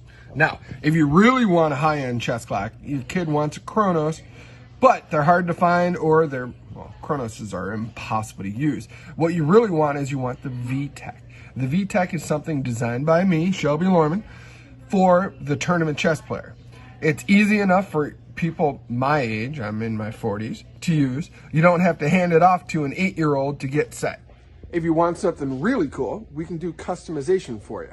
We can customize clocks, we can customize boards, we can customize scorebooks. If your kid has a habit of losing stuff and you're sick of replacing chess equipment, check out our items here. Now, if your kid has a habit of losing his chess clock, this is something that we can do for you that nobody else can. Looks like a normal, everyday, high-end chess clock, right? Now, let's flip this around. You can see it's got my face on it and everything else. This is a vinyl ink that's very hard to come off. So even if your kid loses it, nobody's going to be able to keep it. Something really nice for the house, you gotta check out our wood sets and boards right here. Now, if you want something nice for the house, I'd recommend something like this. This is our 20-inch pedestal board with our Zagreb set. Let me get this set up for you. Are we the end-all be-all for chess equipment? Maybe not. But we support Scholastic Chess, especially here in Southern California. And if there's anything you need, even if I don't sell it, I can help you find wherever you need to go. So, remember, American Chess Equipment, www.amchesseq.com for all your chess needs. Hi, I am James Eade of the Eade Foundation. Who am I and what is the Eade Foundation? That's the subject of this video today. I am a chess player from way back when I was in high school. I would win adult tournaments as well as high school scholastic type of tournaments. I got very good. I could even challenge grandmasters and I could fight them. But I wasn't really as good as most of them. So I started to do other things. I would write chess books, for example. I wrote countless articles, 5 total chess books. And I did a lot of other things like organizing international master tournaments, grandmaster tournaments, various tournaments of various types, FIDE Futurities, that sort of thing. And I did a lot of chess. And in 2018, the United States Chess Federation gave me the Outstanding Career Achievement Award. So that's a little bit about me. But what about the EAT Foundation? What's the EAT Foundation? The EAT Foundation was started to help build communities through chess. Chess is what I did. Chess is what I knew. This is the way I could help other people. And by sharing what I had, the resources that I had with those who did not have those resources, I felt that I could make a contribution to society, however incremental it was. It was a contribution. And so I found that this was pretty successful. And it was successful because I would get things like this. These are children in Uganda. These are orphans in Uganda sending me a happy birthday message. And I would get, the Divine Chess Academy was one example. They had to make boards out of the paper. And so I could send them real sets and boards so they could have resources to play. I helped in Zambia, South Africa, and other places. And this is what the EAT Foundation does. We help seniors too. Senior centers can start up and hold, because if we know that if they hold chess tournaments or chess clubs and start them, people keep their minds active. And even though it may not prevent something, a devastating thing like dementia or Alzheimer's, it can delay the onset of symptoms. So this is part of what the EAT Foundation does. The EAT Foundation also has the Arthur Award. The Arthur Award is given for chess excellence. Someone writes an essay every year, and this year's winner was Alexi Root from the University of Texas at Dallas. So these are some of the things that the EAT Foundation does. Help players, regardless of what language you speak, regardless of what country you're from, become part of the chess community. And if you're part of the community, you're never alone. So visit us for more videos on the Chess Files, Fridays, 1 p.m. Eastern Time. And I hope to see you then, because until then, let's stay connected, be part of a community.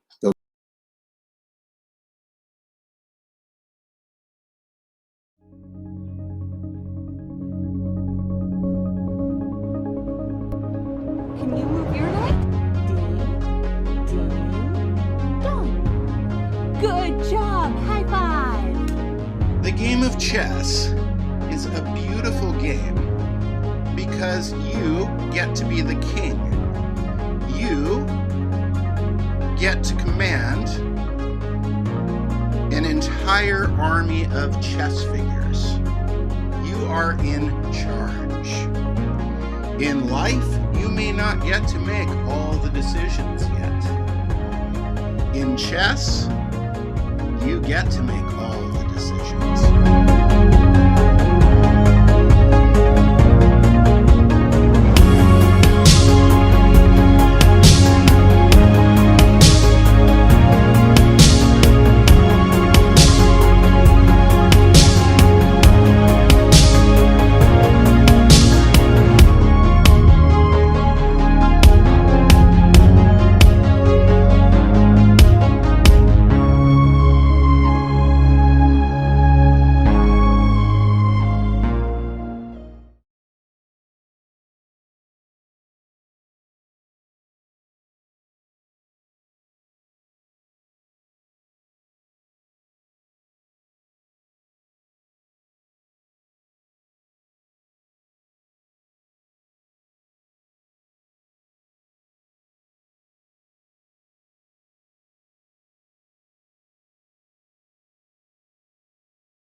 Greetings, chess players. I am back.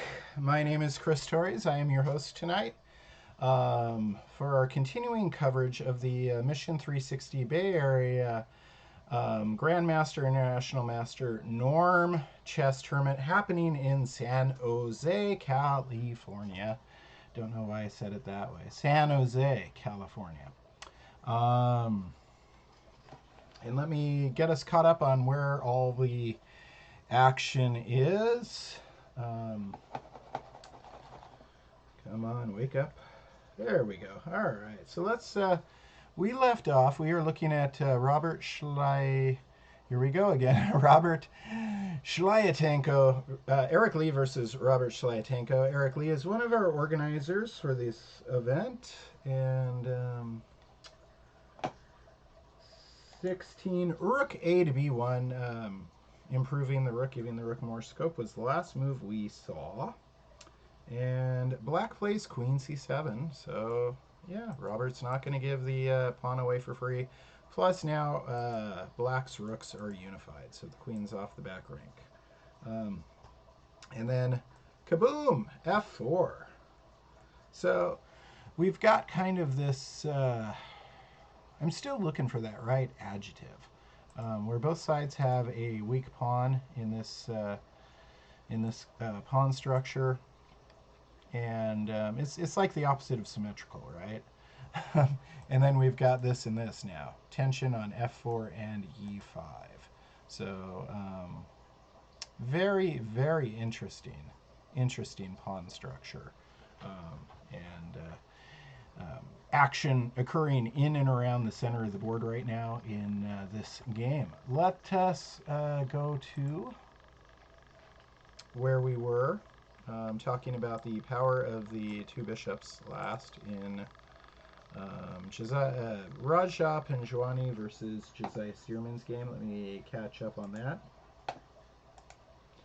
And also let me go ahead and put the slideshow so you can see what these players look like. There we go.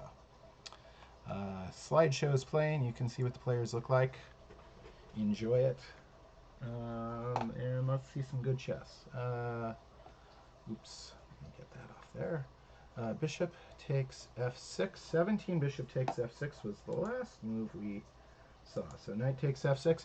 Oh, yeah. So I was kind of surprised that Josiah didn't go back with the knight. But his bishop on f6 is very, very nicely placed. This diagonal could become very, very long shortly. If black gets to play pawn c5, then this is going to open up, right? So that's what Josiah is hoping for. Let's see what happens. Rook c2. So white is probably preparing rook fc1 to further prevent that c5 push, or at least get prepared for it. It's going to happen, looks like. Action's going to be in the c-file. Rook lifts to c7, and then rook fc1, and then rook fc8. Here we go. Things are stacking up. Queen e1, which adds more support to the rook. So if exchanges happen, maybe the queen ends up taking over the c-file. And black does the same thing. Now white's bishop comes out, and it is a lot better placed. Suddenly the dark bishop has come alive. It has been a troubled piece for white thus far in the game, and now it's doing something quite useful, right? It's stopping c5. It is yet another thing controlling c5. So we've got the bishop, the rook, the pawn, all of this. Stop, controlling c5, stopping black from doing the pawn push that Josiah wants to do. Josiah plays knight to b8. Interesting. So, hang on one second. I think I see why. Ladies and gentlemen. All right. So Josiah does not like that this bishop's here, right? He doesn't like that. He would like to put his bishop on e7 to counteract this bishop. But he can't do that right now because this knight's in the way. So he moves the knight out of the way to create the possibility for bishop e7. See, everything has a reason. Every move these players make, these are very strong masters, has a reason. So I'm expecting Josiah to try and get bishop e7 in. But that said, what do you do as white? It's white's move.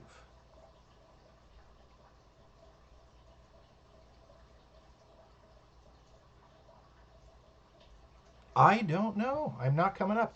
Anybody who's one of the viewers have an idea about what you think white might do next? Because remember, they did move the queen back, so it is, potentially something else that could come into the c file. But if the rooks are exchanged, certainly the bishop's where it wants to be. The rooks are where they want to be, right? So all these pieces are where Raja wants them. So are we going to see a pawn move maybe? Maybe we're going to see a pawn move. And if we are going to see a pawn move, which pawn move are we going to see? Interesting. All right, so we've caught up here. Let's go back to Leonid Yudisin versus Jinchao Zhao. Leonid Yudisin versus Jinchao Zhao. Let me go to board 2. So basically, we were watching 4 games again. The last couple days, we were watching 4 games because Leonid Yudisin, for religious reasons, wasn't recording and also not having the games broadcast. Now Leonid's playing, but we had a quick draw from Balaji on our board 5, so we're still basically watching same amount of workload for me, watching 4 boards. And let's see, what's happened? 12. So we saw 12 castle, and then bishop e6. And now the question, let's see, what happens? A4 is played.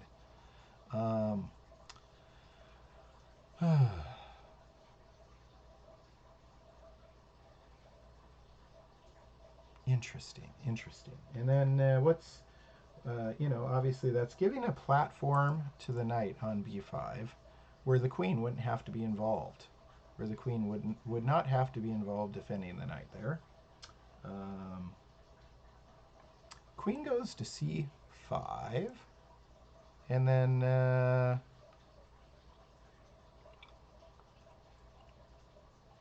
what is white going to do with this bishop? This is the curiosity, right? When I left this game last, we were, I was speculating maybe b3 might get played at some point. Just because this bishop needs to go somewhere. The knight on e3 is oddly placed for this bishop. It's interfering with it. So what is the bishop on c1 going to do? And a4 doesn't answer that question. It does not answer that question. And then queen c5 was played. And that certainly seems like a good move, especially with the white's knight on e3, meaning that the bishop can't go to e3 to kick the queen off of that square. And this is where we have it. I mean, what is Leonid gonna do with his bishop on c1? When is that gonna get involved?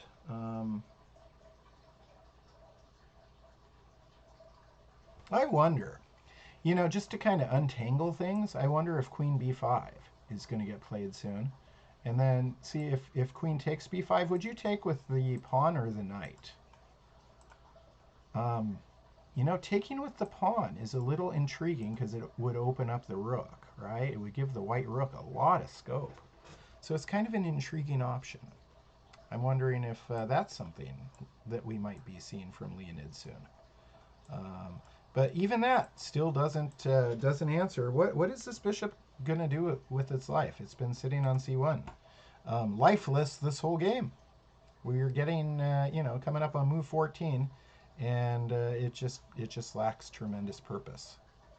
I mean, Okay, you know, maybe viewers are thinking, what about bishop d2? Yeah, it could play bishop d2, certainly. That would answer. And then maybe you're going to slide a rook over to the c file to be in the same file as black's queen. So maybe bishop d2. So all right, let's play guess the move. I'm going to guess that queen b5 is played, or bishop d2. These are the ideas that I think we're going to be seeing soon. Let's go to another board. And oh, this is the Eric Lee versus Robert Shlyatenko. Let's see. And remember, f4 was played. Let's see if anything else has happened since. Nothing has happened since. Let's go to the next board. And we are at Kostya Milland.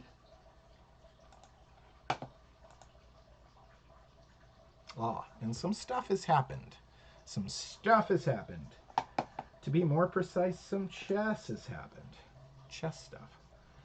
White played queen b1. Now, this was this really cool idea by Kostya to move the queen up here. And then back here, so he could form this battery against h7, pinning the knight, but not fall victim to a knight b4 fork, as would be the case if the queen was left on c2 and d3. So that's why he did these kind of weird moves. At least that's what I'm thinking. That's why it makes sense to move the queen up and around the rook like that. Kind of a cool maneuver to avoid a fork from the knight. And then black played f5. So that makes all the sense in the world, because now if Kostya finishes his idea, this knight isn't pinned to that pawn anymore, is it? Right? So it makes all the sense in the world. Kostya did this maneuver to build up for this, and then f5, shuts that down. Now, of course, there's negatives with f5 too. It blocks in black's light bishop. So white plays g3. He's a little worried. Kostya's a little worried about f4 afterwards. So f5's not just merely to stop the white's plan. Milland may have been preparing f4. And then this, and this, and this, queen can get out there. Yeah, there could be an attack brewing from Milland. So clever. All right. And then f4 anyways. Boom. f4 anyways. ex f4. And then here comes Milland with the attack. He gives up a pawn. But now he's got a bishop on h3, threatening a rook. He gets a bishop attacking two key squares right next to the king with a threat. The knight's already here. The bishop's already here. This bishop's not going to be too useful for the time being in this attack. But we might be in fact seeing another. If things play out.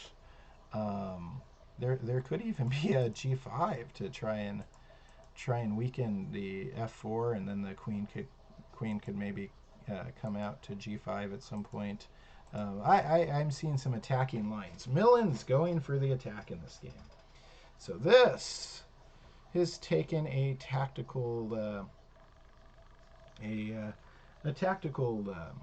Milland's taken a tactical approach here. Kingside assault, and has given up a pawn to get this. Was it worth it? We're going to find out. We're going to find out really shortly, in fact. He's thinking right now. Now, if you're white, white's you're a pawn ahead and white's planning on attacking. Do you just start trading? Is this what you do? Or is there something else?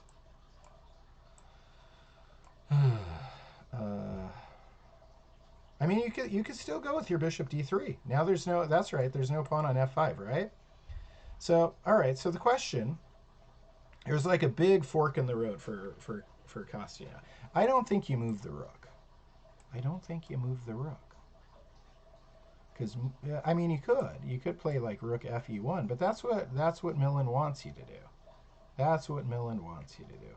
And then this queen's going to get on a light color, and your king's going to be under attack. So, do you play along with Millen's attack? Try and hang on to the extra material? Or do you continue with your own? You know, battery to the pinning the knight to a battery, threaten on h7. This is fascinating. You know, given the fact that Kostya did do this and then that to get this playable, I'm kind of thinking maybe he's going to go with bishop d3. I'm kind of thinking so. We'll see. This is exciting. This is exciting chess. What is Kostya going to decide here? We're waiting live for the move to be played. I could look at another board in the meantime because other moves are being played. So let's go to Gabor Nagy and Balaji. Oh yeah, that was the fast draw. Let's go back to Raja Panjwani and Josiah Stearman. Another very exciting game. Let me see if anything's happened there. I'm suspecting has. No, we're still at 21 knight b8, so nothing's transpired since we last checked in there. Here's Leonid Yudisin and Jinchao Zhao. Famous Israeli grandmaster versus a famous Chinese grandmaster in San Jose, California. How cool. How cool is that? Getting international players. And stuff is happening here. A lot of stuff, in fact. So, and it's a real treat to be able to watch Leonid Yudisin. You know, he is a living legend. He is much older than, you know, he's been playing for a very, very long time. I don't know his. Yeah, you can go Wikipedia him, find out his exact age, but he's an older fellow, and chess is a young person's game, they like to say. So more power to him. I'm always kind of rooting for Leonid. Plus, we've seen Josiah Stearman versus Leonid on this channel. We've seen Emery Tate versus Leonid on this channel. And let's see. Why? Oh, yeah, it's because I'm looking at the wrong board. All right, so here we go. And let's see, 13, queen c5. We did have one more move. The question has been answered. Leonid is going to be involving his bishop soon. Remember, this was the troubled bishop for Mr. Yudisin. He plays b3, so now he's got 2 squares to put that bishop on. And I'm expecting bishop a3 if this queen stays on c5, right? That's what I'm expecting. Is it going to stay there? We'll find out. I mean, if let's say like rook f goes maybe to d8, then yeah, I'd be expecting bishop a3 challenging the queen. And then where's the queen go? Where does the queen go?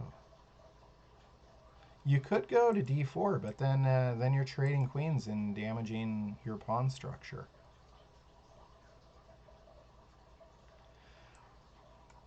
And then, yeah, Leonid would be well placed, well positioned to kind of take advantage of some weak pawns in the d file.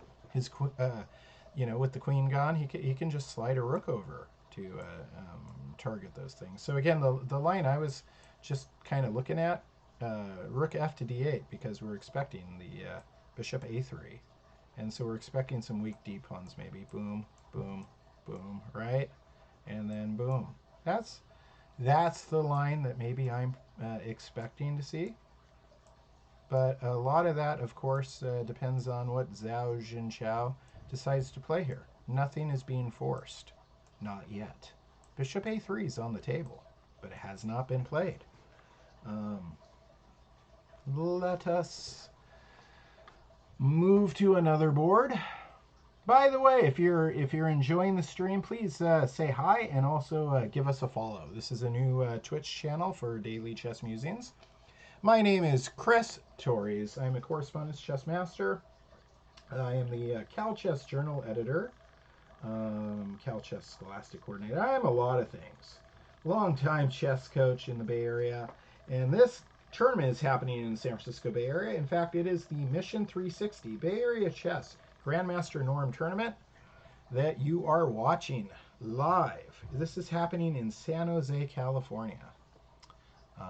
I drove through earlier today, but the timing was not right to make contact with the players. Unfortunately, I was in the South Bay doing some in the peninsula doing some of my private lessons I do on Sundays. Had a great time doing that.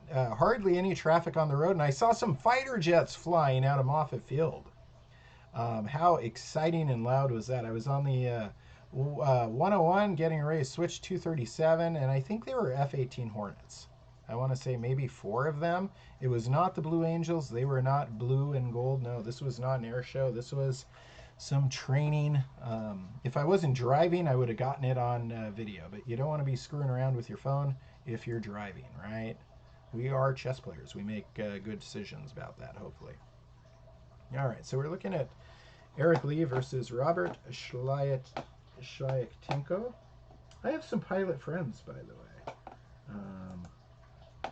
Some military pilot friends. I have a lot of interesting friends. A lot of interesting friends. You know, professional athletes, fighter pilots, you name it. I know somebody in that field, and yeah, you're involved in chess for 25 years. You're gonna meet cool people. All right, let's see what's going on here. Eric Lee versus Robert Shlyatenko. 17 F4 was played, and a lot has happened since. All right. Well, a lot of this goofy, unsymmetrical avalanche pawn. I still can't come up with the right adjective. What's a good adjective to describe a pawn structure that looks like this, guys? Anybody got a good adjective that I should have used? Because I'm not coming up with it today. EX F4. Rook takes. So some of that's being resolved. And then black plays knight to D7. So now both knights are working on the C5 square. Both knights are working on the C5 square. So is the queen. Black's got big time control of C5. The E3 pawn is defending the rook, but it's really pinned to the queen. So a rook's in the same file as the queen. So black's pieces look oddly placed, but they're working oddly well together. And that's where we are right now in this one.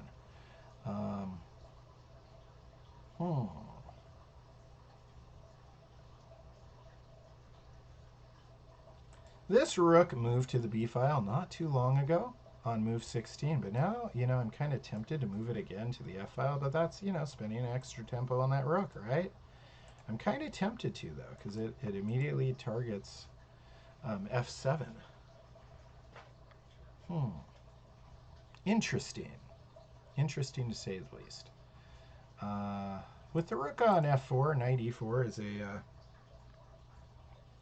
is a possibility. And then that knight could get closer to this king, right?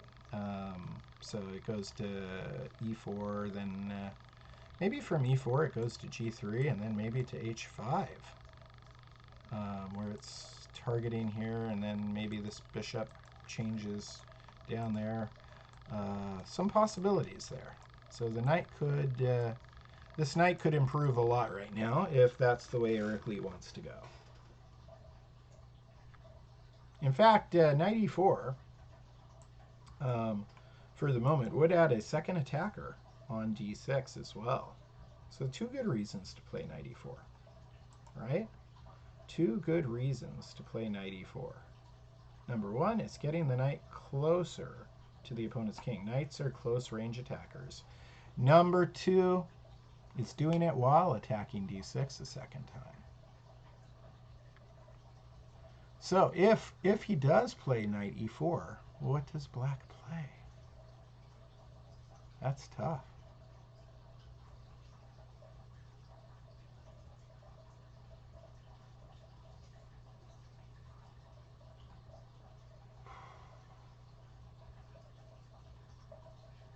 Well, we'll just have to wait and see and find out. But I'm expecting Eric Lee to play knight e4. That's my guess. Let's move to another board. Bishop h3, threatening rook on f1.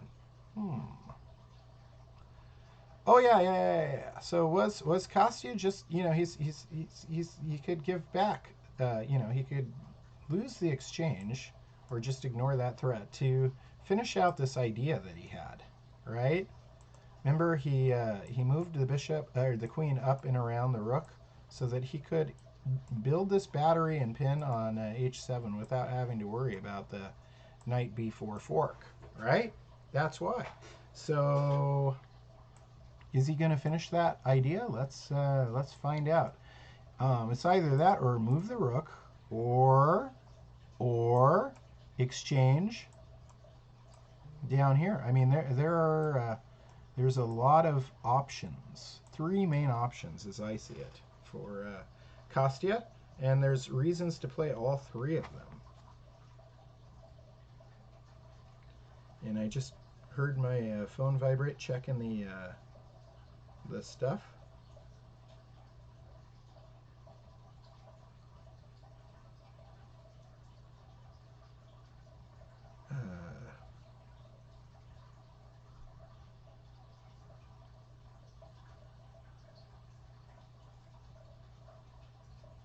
Okay, nothing.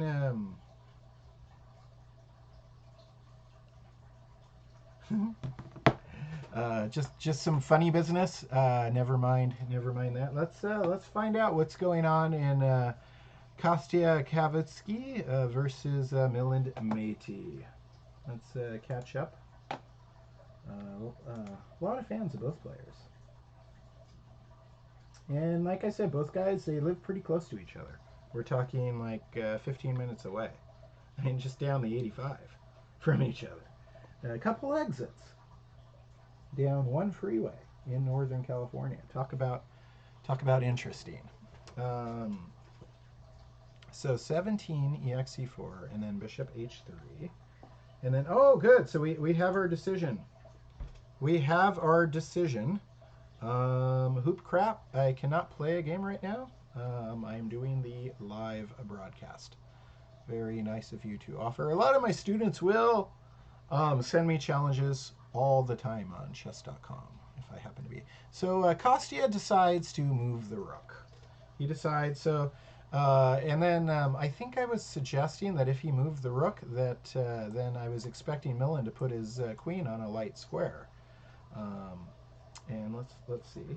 So it can get access and be coordinated with the bishop and out of the file of white's rook. A lot of reasons to just move the queen. Let's see if that's what happens.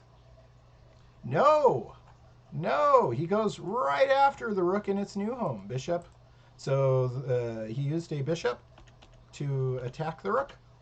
Rook moves, uses another bishop to attack the rook. And now Kostya's had enough. I'm not going to move that rook again. Instead, oops, don't draw the arrow. That's what he played. Instead, he goes back to this idea. But now it's even got this.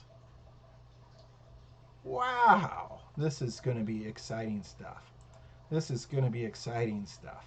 So the black knight would be pinned twice in two different directions. And then bishop takes rook. And of course, rook takes back, because then that builds that double pin again. Then knight hops in, takes the other knight bishop. And wow. Wow. This is volatile, to say the least.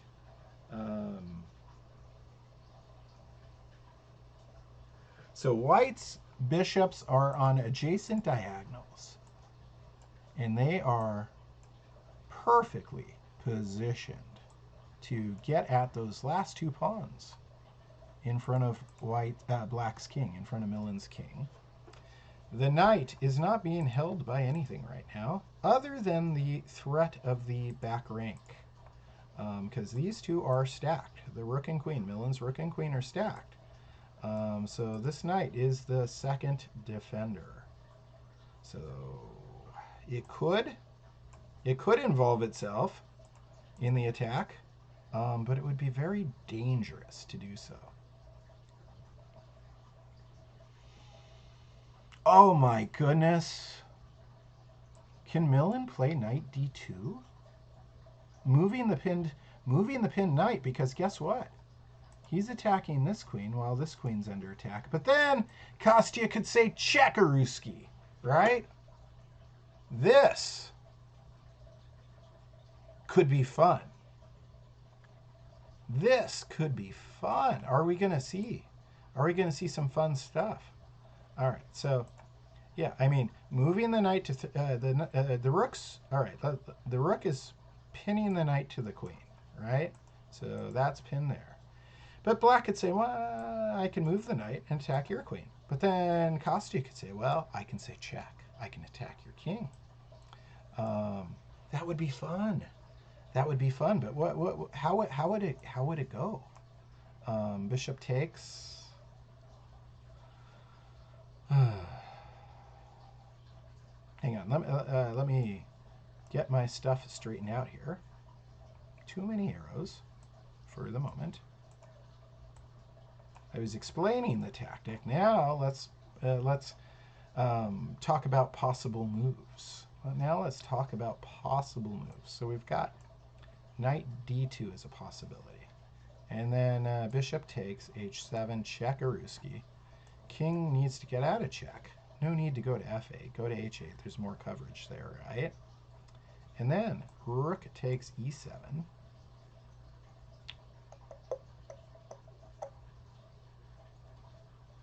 And now here's the wild card, ladies and gentlemen. Are you ready for something? What if Milland doesn't do that? What if he does that check? What if he doesn't take? Oh my goodness. This is a little, this is a grandmaster level calculation. The type of stuff I would like to move the pieces for, but I'm not going to do that because that doesn't help us improve. I would prefer that my viewers and myself are having to at least imagine the pieces moving to those squares to help with the calculation. All right, so this is very exciting.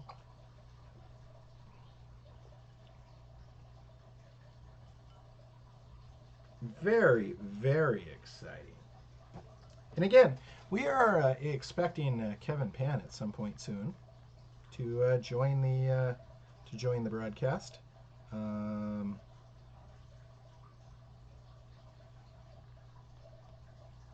Sure. Are you available now? Is what I'm saying.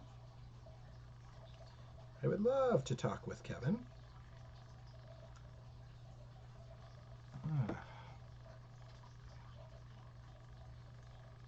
And we're going to get a response from Kevin any moment. And we're also going to see a move played.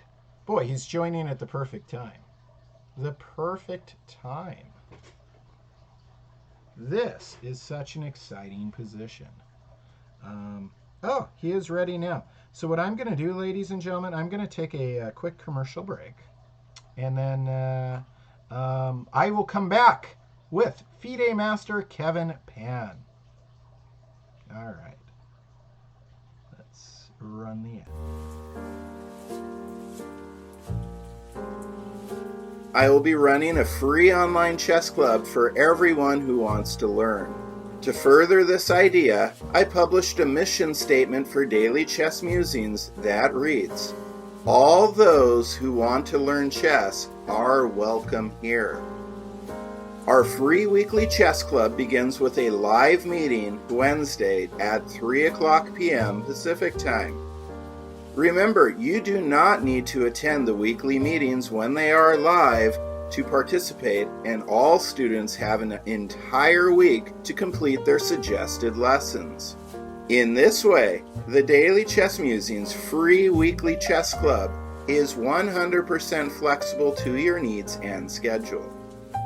New instructions and assignments will be given every Wednesday. If you have to miss a week, no worries. I will make all of the videos and assignments freely available on dailychessmusings.com so you can catch up when it's convenient. Special prizes will also be awarded for top performers in different categories.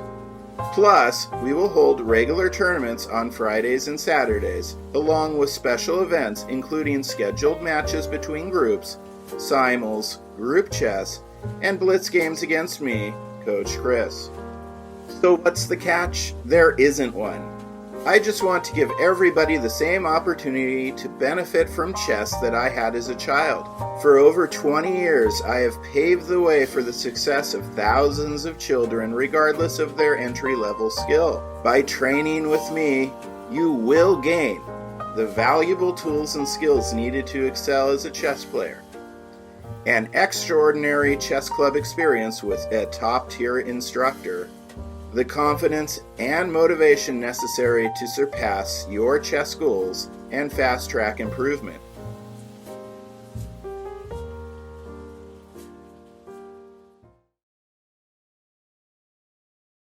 Hey everybody, Shelby from American Chess Equipment. That's www.amchesseq.com. We're the official chess supplier of Daily Chess Musings. Now, if you're a tournament chess player or just need something for the home, check out our new clocks here. This is our Bobby Fischer chess clock made by DGT. It's the DGT North American, just with different colors and way better instructions. Now, if you really want a high-end chess clock, your kid wants a Chronos, but they're hard to find, or Chronoses are impossible to use. What you really want is you want the VTech. The VTech is something designed by me, Shelby Lorman, for the tournament chess player. It's easy enough for people my age, I'm in my 40s, to use. You don't have to hand it off to an 8-year-old to get set. If you want something really cool, we can do customization for you. We can customize clocks, we can customize boards, we can customize scorebooks. If your kid has a habit of losing stuff and you're sick of replacing chess equipment, check out our items here. Now, if your kid has a habit of losing his chess clock, this is something that we can do for you that nobody else can. Looks like a normal, everyday, high-end chess clock, right? Now, let's flip this around. You can see it's got my face on it and everything else. This is a vinyl ink that's very hard to come off. So even if your kid loses it, nobody's going to be able to keep it. Something really nice for the house, you gotta check out our wood sets and boards right here. Now, if you want something nice for the house, I'd recommend something like this. This is our 20-inch pedestal board with our Zagreb set. Let me get this set up for you. Are we the end-all be-all for chess equipment? Maybe not. But we support Scholastic Chess, especially here in Southern California. And if there's anything you need, even if I don't sell it, I can help you find wherever you need to go. So, remember, American Chess Equipment, www.amchesseq.com for all your chess needs. Hi, I am James Eade of the Eade Foundation. Who am I and what is the Eade Foundation? That's the subject of this video today. I am a chess player from way back when I was in high school. I would win adult tournaments as well as high school scholastic type of tournaments. I got very good. I could even challenge grandmasters and I could fight them. but I wasn't really as good as most of them. So I started to do other things. I would write chess books, for example. I wrote countless articles, 5 total chess books. And I did a lot of other things like organizing international master tournaments, grandmaster tournaments, various tournaments of various types, FIDE Futurities, that sort of thing. And I did a lot of chess. And in 2018, the United States Chess Federation gave me the Outstanding Career Achievement Award. So that's a little bit about me. But what about the EAT Foundation? What's the EAT Foundation? The EAT Foundation was started to help build communities through chess. Chess is what I did. Chess is what I knew. This is the way I could help other people. And by sharing what I had, the resources that I had with those who did not have those resources, I felt that I could make a contribution to society, however incremental it was. It was a contribution. And so I found that this was pretty successful. And it was successful because I would get things like this. These are children in Uganda. These are orphans in Uganda sending me a happy birthday message. And I would get, the Divine Chess Academy was one example. They had to make boards out of the paper. And so I could send them real sets and boards so they could have resources to play. I helped in Zambia, South Africa, and other places. And this is what the EAT Foundation does. We help seniors too. Senior centers can start up and hold, because if we know that if they hold chess tournaments or chess clubs and start them, people keep their minds active. And good enough. All right. And we are back, ladies and gentlemen. Let me do some fixing of the screen. Above me right now is Kevin Pan, FIDE Master Kevin Pan, one of the founders of Mission 360, along with Eric Lee. Welcome to the show, Kevin. Yeah, thanks. Happy to be here. And this has been a really exciting chess tournament. Almost all of the games we've looked at thus far have been, the players are really going for wins. It's not the typical grandmaster, level chess tournament by any means. The players are really swashbuckling, fighting for every ounce of the potential wins. Although interesting that Balaji took a quick draw in round 5, so that was the kind of the one exception. Before that, he had been playing very aggressively as well, and we're still trying to fix the windows real fast. So tell me a little bit about how Mission 360, who came up with that idea? So Eric and I came up with the idea along with our parents. So we wanted to bring better chess tournaments, high quality, for example, this chess tournament, and also just general education. For example, we're planning to hold an AI class soon. So it's a general just education center that we want to do.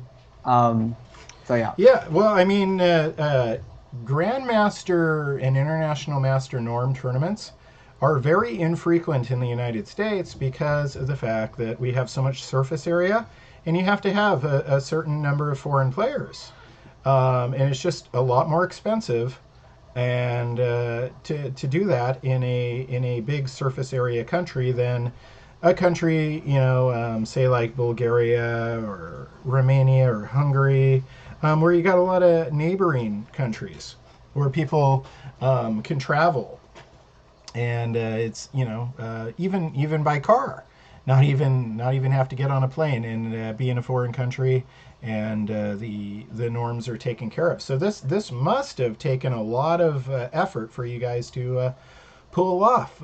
So first of all, let's start with Jinchao Zhao, all the way from China. Famous grandmaster from China. How'd you get in contact with Jinchao? Well, contacting all of these yams is very difficult. Mainly our parents took the reins for that. So it basically we just have to contact a lot of our chess circle, right?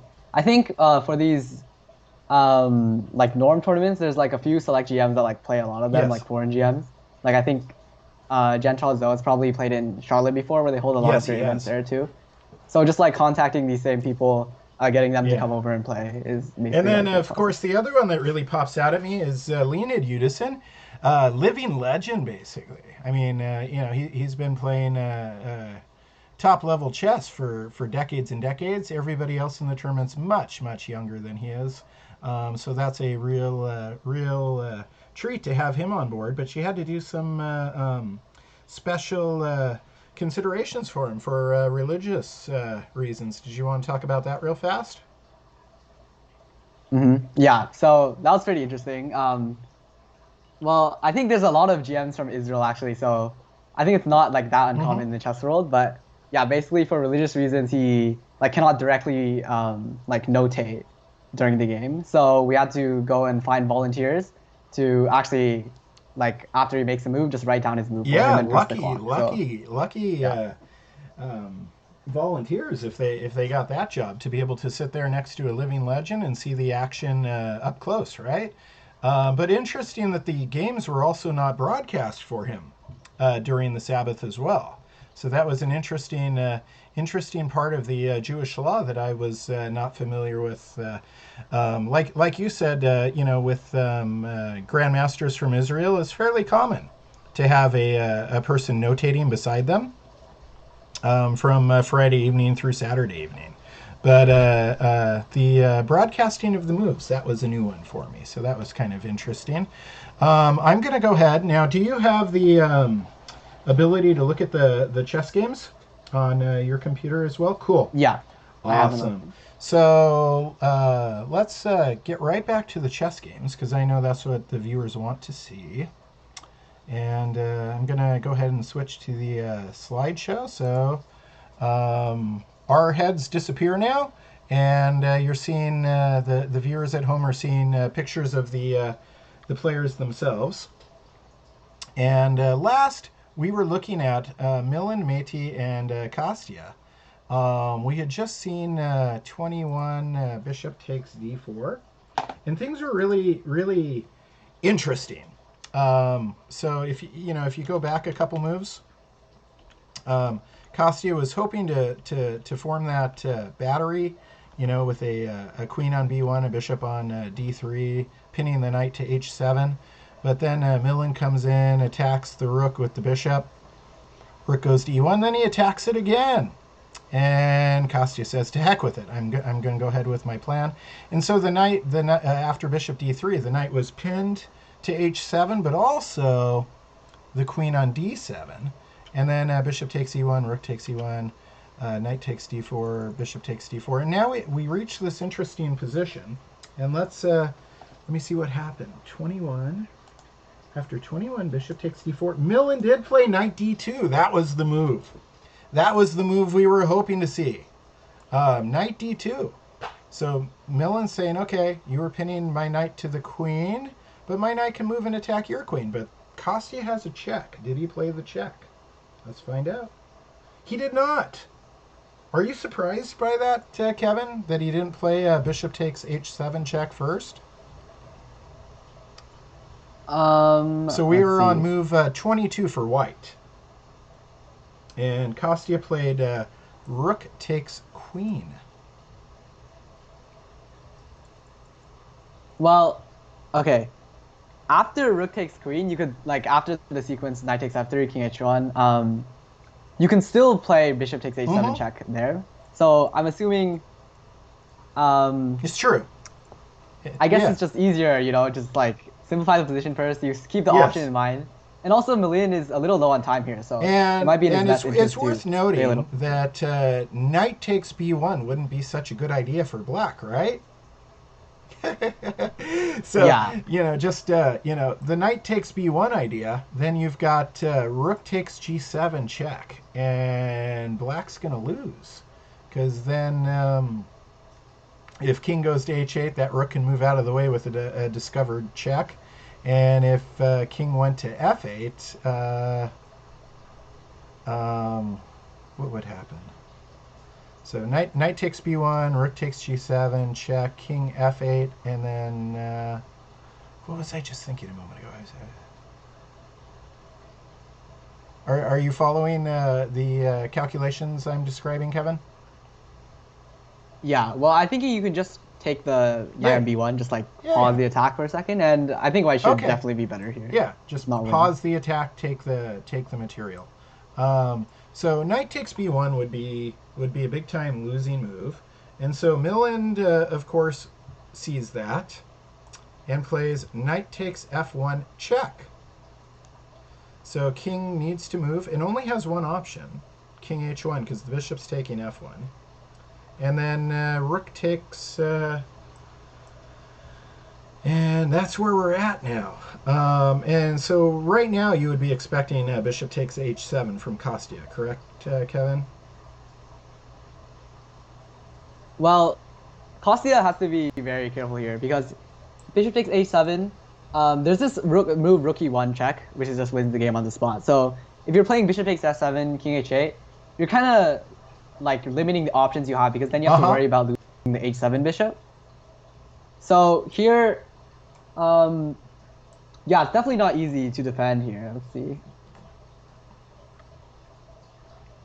Well, from first glance, I'd be thinking like bishop c3 might be the only defense white has here. Another defender to the critical e1 square. Because yeah, you don't want to have to trade a queen for a rook or get checkmated. Makes sense. And so Kostya is probably going to take some good amount of time here. He's got looks like he's got 41 minutes on his clock, and Milland's got just 13. But you know, things have really hit a critical point in the game, so he probably is going to be thinking for a while, I would imagine. Let's go ahead and take a look at some of the other boards. So getting back to Josiah's board, let me bring that up on the other computer. So we've got Raja and Josiah, and we left this game. And never mind that it says there's a result, because there was not a result. That was just a funny PGN artifact early on. They are still playing. So we left this. Oh, good. We have a lot of moves to look through with you, Kevin. So we left at 21 bishop b4 and then knight b8. And then let's see what happens now. Yes. Okay, so bishop goes to a5, and that's quite uncomfortable because it's asking that rook to leave, and then there was a lot of buildup in the c file, and Josiah has to abandon that. Plays rook to d7. Let's get ourselves caught up a little bit, and then d5. Interesting. What's going on with that d5 right there? On move 23. Okay, d5 is forcing one of the pawns to take, right? d5 is going to force one of the pawns to take. You can't take with the c pawn though, because the c8 rook is pinned. And if you take with the e pawn, we see what happened in the game. Bishop h3, and you skewer the rook. Yep. So that's what happens. Bishop well, I'm h3, sure. And then Kevin said, yeah, the rooks are skewered, and then rook c to Josiah moves the rook to the same file as his opponent's queen, moving it out of. But it's not defended by anything there. And let's see, does one of the rooks get gobbled? Absolutely. And then takes back with the knight. And white plays queen f1. What is white doing with queen f1 there, Kevin?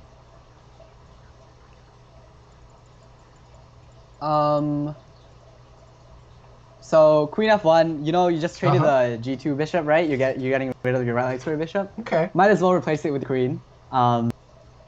Yeah, it's a good defensive square, and also you can target. It's basically just a replacement for the bishop. Using the queen to replace the bishop that you just traded off. Makes sense. Josiah plays c5. queen g2, so it completely replaces the bishop, and is pinning d5 to the queen on b7. And then rook goes to e4 to interfere with that pin. Interesting way of dealing with that pin. And then rook c to d1. So this is kind of interesting. We had that pin, and then Josiah put his rook on e4 to interfere with the pin, and now Raja plays rook d1. What's he looking to do there? Well, rook e1 Yep. just putting on the pressure on d5. So black has a dark square bishop. Sorry. So you might as well just start attacking the light squared pawns, and the queen on Yep. g2 also helps this on the diagonal. So he's looking to double on the d file and probably force d4 as well, which And kinda Josiah makes the plays pin vulnerable. b4. So now the bishop on a5 can't go home, right? It's been cut off from its home territory. But as you said, Raja stacks in the d file. So he just switches his rooks from the c file to the d file, because that pawn is on a light square. It's weak. It has trouble moving forward because white has a pawn on e3. So it's stuck on a target square. And just when I said it has problems moving forward, Josiah moves it forward. d4. Interesting. So what are your thoughts on this?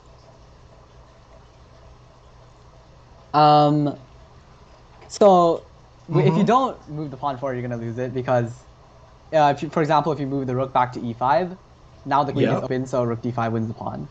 Knight b6 is impossible because of the bishop takes.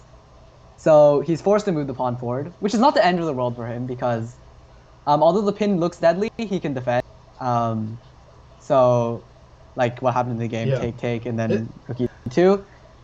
It almost looks like he's going to lose his rook, but then this pawn f5 move comes, and it's not ideal for black. Let's see how this still resolves itself, because right now I haven't peeked ahead, but right now it looks pretty uncomfortable for black, because the rook on e4 is pinned to the queen on b7, and the pawn on d4 is pinned to the knight on e7. So on d7. So it looks pretty uncomfortable. But then pawn takes, bishop takes.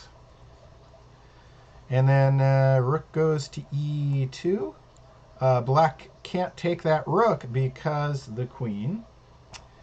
It's pinned to the queen. And so f5, as Kevin was saying. And then rook takes, pawn takes. Rook goes to e1, attacking it again. It's still pinned to the queen on b7. And that's where we have it. So...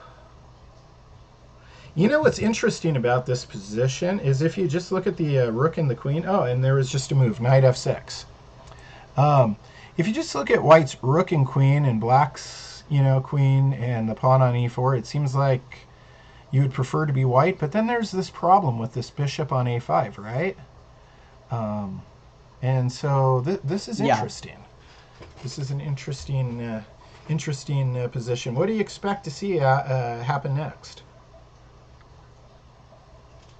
Well, I think the most striking move is to solve the problem with the bishop and play bishop d8, hitting the knight. But that might run into the issue of knight g4. Threatening f2 twice, yeah. Yeah.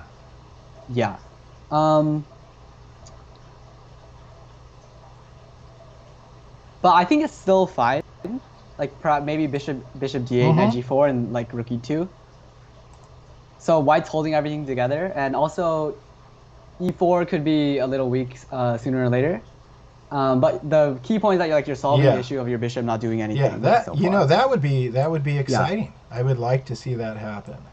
All right, let's go ahead and move to our next board, which is Leonid Udison and Jianchao Zhao. Let me refresh on the other computer. And thanks again for joining us, Kevin. If there's the next pause in the action, I want to go look at your Mission 360 with the viewers and have you kind of talk a little bit about your website as well. But let's see where we're at. 14. b3 was the last move we saw. So Leonid's trying to get his bishop on c1 into the game, and then Jin Chao gets his f rook into the semi-open file. Bishop goes to c2, adding the second defender to the knight and getting the bishop in the game. a6, rook f to d1, stacking the rook and queen in the d file, and then knight g4. Interesting. And now white, Leonid takes the knight. His knights were, kind of working on the same square anyways. It was kind of duplicating. But the interesting thing here is, Kevin, is Leonid's knight on e3 was blocking the bishop when it was on c1, and now his knight on c3 is blocking that bishop, but now he's moving the knight off e3. So it's kind of interesting that happened that way. Bishop takes g4. And then the rook goes back to f1. What do you think about that?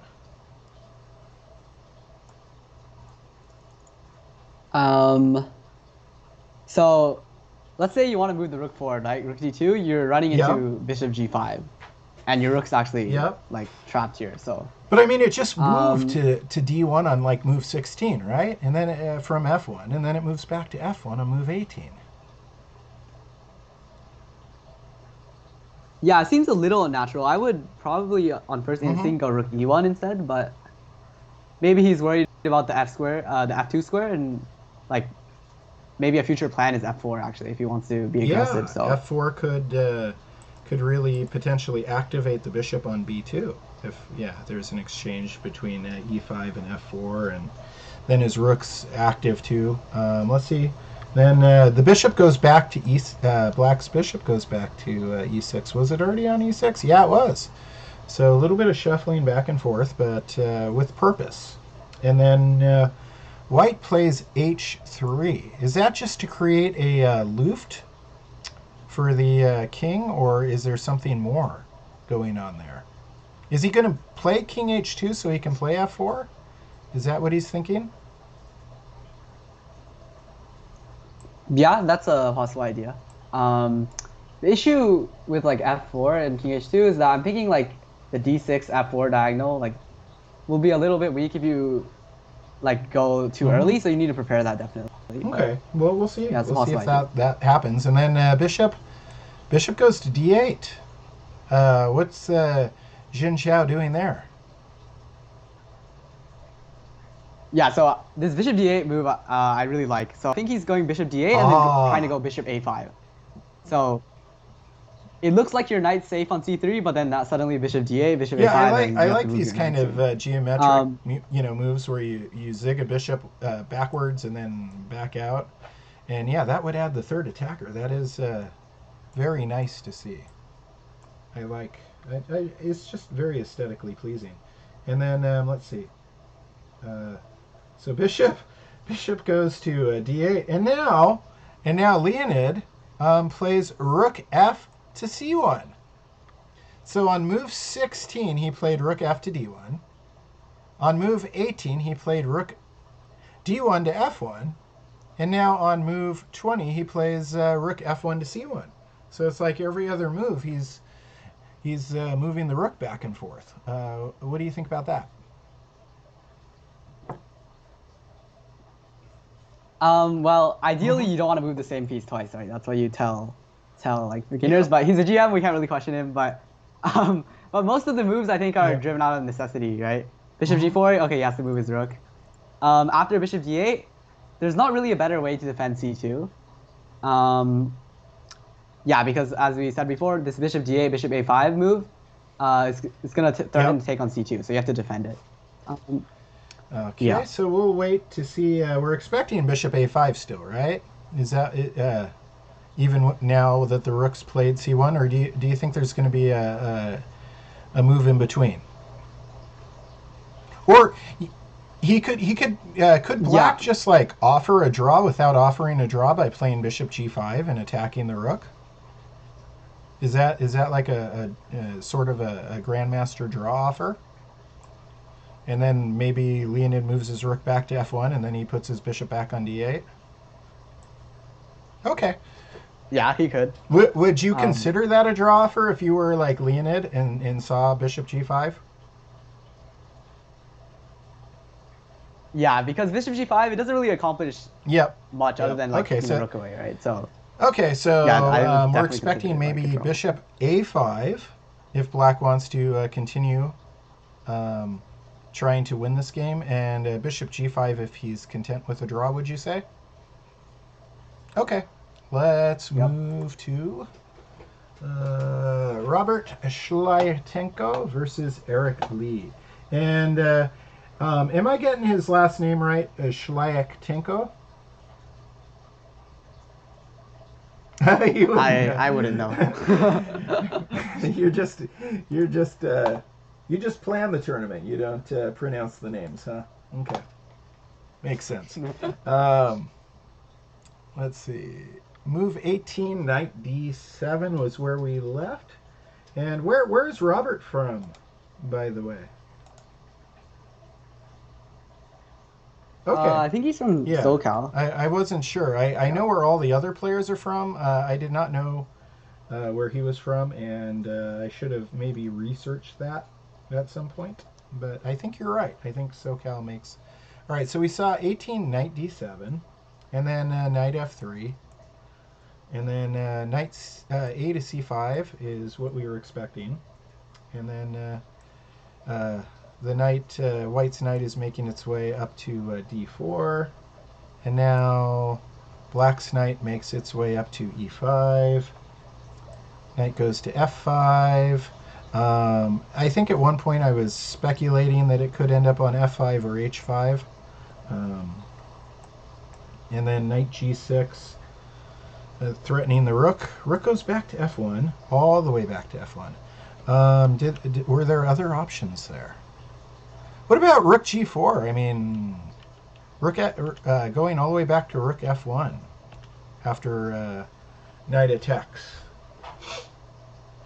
Is there some attacking possibility of rook g4? Because it looks like if you play rook g4, you're pinning the knight to g7, which the knight's your knight on f5 is already influencing, right? Yeah. The issue with rook g4, I think, is like you're probably not going to be able to kick his knight out unless you do something like h4, h5. So I'm thinking Robert, or Eric, sorry. I'm thinking he just wants to be a little bit more solid, you know, have both rooks on the open files, defend your knight. And this b2, g7 idea, diagonal with the knight on f5 looks very powerful too. Okay. So he's probably aiming Makes sense. A little more solid approach. Because initially, you know, I just kind of look at it. And rook g4 seemed like a possible thing. Like you said, if you're going to do that, then the plan would be weaponizing the h-pawn to kick the knight off g6 and possibly moving your bishop from a3 back to b2. So you have a lot of things attacking that g7 square, but it's a dangerous plan. There's some definite downsides to it. And Eric can still have, you know, I think White's still got a good position without so much danger with the rook f to f1 move. So I'm trying to think now. Eric played Kostya in round 1, right? And Kostya won that game. And in round 2, who was Eric playing? Eric was playing Gabornak. Did Eric lose that one as well? Okay, they drew. And then they drew. Round 3, how did Eric do? Yeah, that's right. He lost to Balaji. Because Balaji lost in round 1 and then won his next 2. And then round 4? Round 4, Eric drew Malin. Okay, so he's having a pretty good tournament. But winning here would make it a good tournament, right? Versus just like a okay tournament. So this is an important round for him. We'll be keeping our eyes. And how old is Eric now? He's 14? Okay. Yeah, I believe he's Yeah, 14. very, very young. And one of the founders of Mission 360.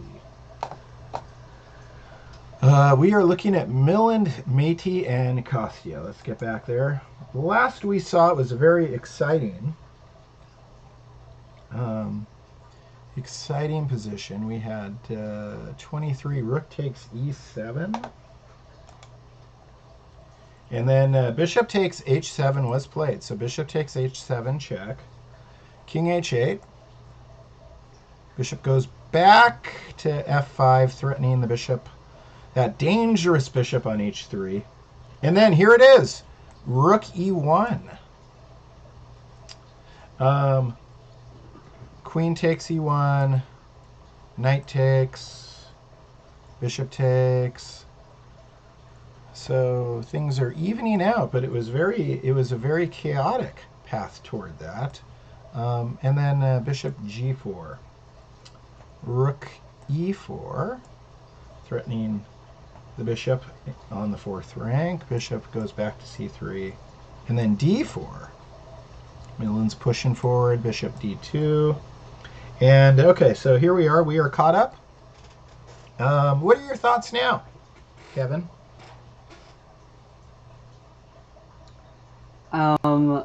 Well,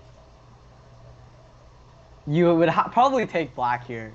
Like, you have the exchange, you have the very fast pawn on d3. But with these double bishops, you can never count white out here. Like the bishop on d2 is like a rock. Yes. It's not easy to get rid of. So at the moment, white's probably holding the position, but has to be very precise. This is a position with a lot of subtle complexities still left in it, even though there's not a lot of material left on the board. And the interesting thing, I pointed out earlier in the broadcast, I believe Kostya and Milland just live like a couple exits off 85 from each other. So it's like they're neighbors, and they're engaged in this very complex battle. I didn't see that they've played each other before. I looked in my database. I didn't see any games, despite being so local. So I think this is their first time against each other. Are you aware? Do you know if they've played each other before? I do not know, but I guess because Kostya is like more of a established player, Milland kind of coming up. Yeah, so. Yeah, this a good first meeting. This is exciting, and of course, Kostya is, quite a few years older. Now, did Milland graduate high school last year, or is he graduating this year? Do you know? He's only a junior this year. Yeah, again. So we've got knight to c. Oh, wait, we got a couple more moves that I missed. Why? Okay, so Kostya. Let me make sure I'm entering them right. What did I? Wait.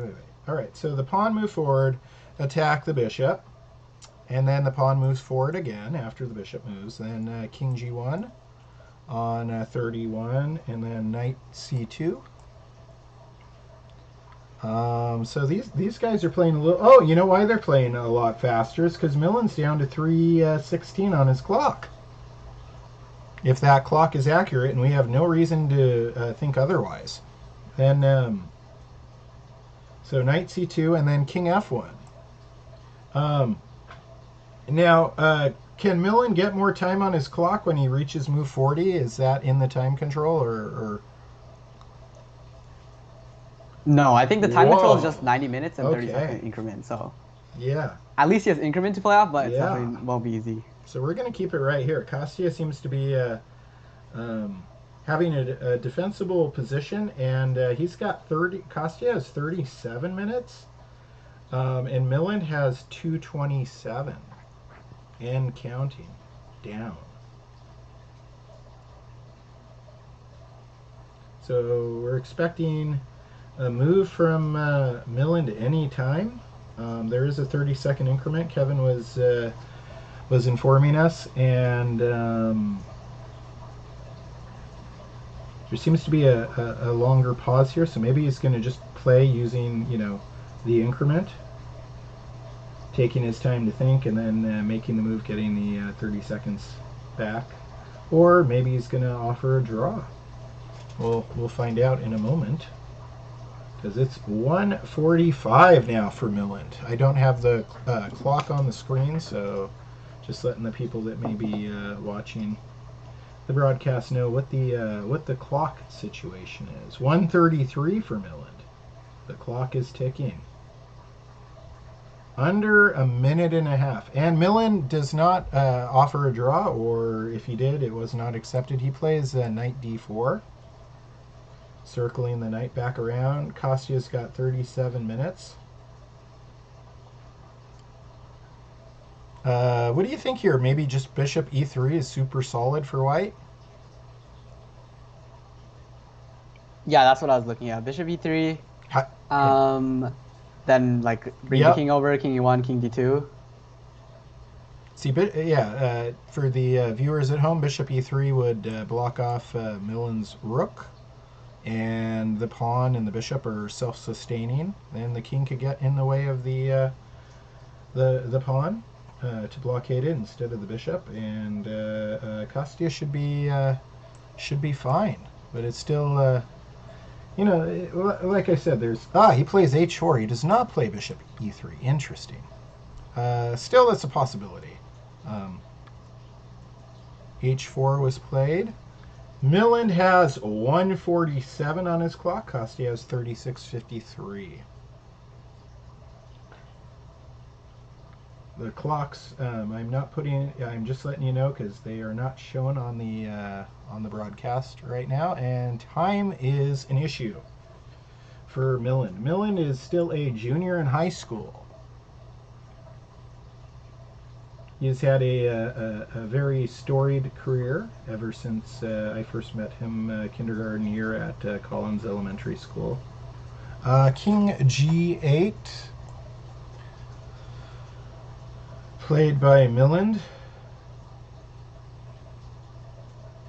So not doing anything with the critical pawn knight rook situation, but getting the king closer.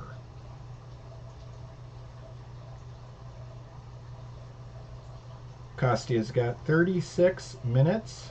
There is a 30-second increment, but there is no additional time at move 40. So Milland's going to be playing on the increment for the foreseeable future until this game is decided.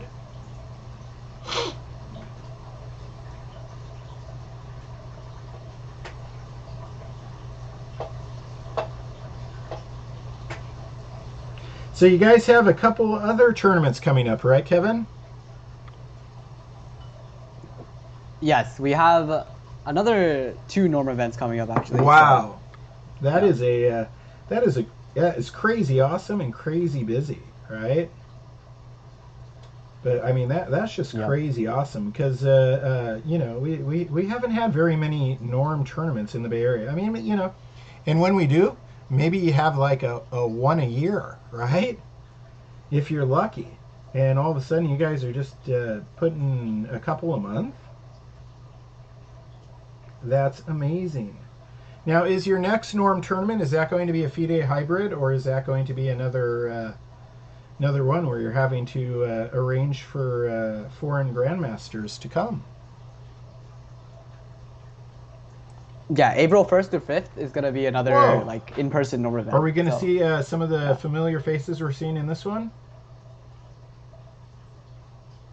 Yeah, like Gabor Nagy, Udison.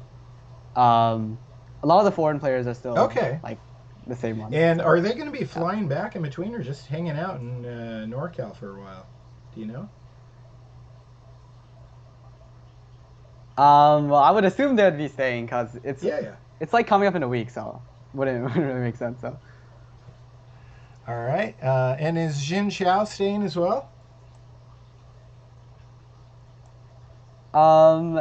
Okay. No, I don't believe. So G6 is played by Milland, who has he got down to a minute.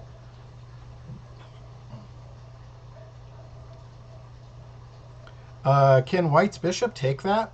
Take that pawn? Then rook If he e2. takes, then rook yeah. e2 is open. That and would be bad. Yeah. So it's like a, yeah, you don't want to take that pawn, right? The bishop's doing a very important job guarding e2 right now. So what? Maybe bishop d1? Bishop Yeah. d1, or just back to bishop g4 as well. That g6 was a clever move. All right, so bishop g4. Kostya does not fall for it. Millen's got at a minute 17. Like I said, he's playing on that increment. And you don't want to let yourself get under 30 seconds, because then, yeah, logical thinking starts going away, and panic starts influencing your decisions, and mistakes can happen. He's down to 51 seconds. And he plays b5. This is exciting. It's it's a safe move. It's not helping, not really hurting the situation here. He's not making any progress with that pawn on d3, right? Yeah. It's very hard for Kostya to actually make any progress either, because, for example, if he goes with the plan like we discussed earlier, bishop e3, black can play knight c2, and then you're forced to go back. So you know what I wonder is, okay, so I mean, like, Kostya could do like bishop e3 and bishop back to d2, and yeah, as Kevin was just saying, right? What I wonder is there like a second or third best move that Kostya could throw like a wrench into the engine here, a monkey wrench or something, to cause some confusion, since Millen's down on time? Is there a way for White to create some more confusion? Well, it's very That's restricted what it what looks White like. can do. So it looks like, yeah, can't move the Yep. the g4 bishop because rook e2, and your dark square bishop is stuck on d2. So the light bishop has to stay on one diagonal, and that is between g4 and d1 are the only choices on that diagonal. So the light bishop only has two squares, and the dark bishop has to stay where it is. And other than that, you got pawns and a king, and you can't really do anything without weakening yourself moving a pawn. And the king doesn't want to move away from f1, right? So, I mean, I guess it could, because the bishop is still defending e1. But yeah, I don't see how Kostya is going to make progress in this.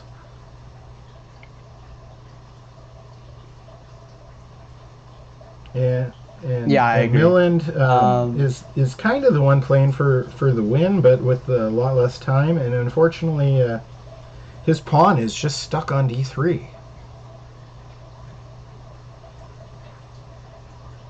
Kostya has 32 minutes. Millen has a minute 22. Let's go ahead and take a look.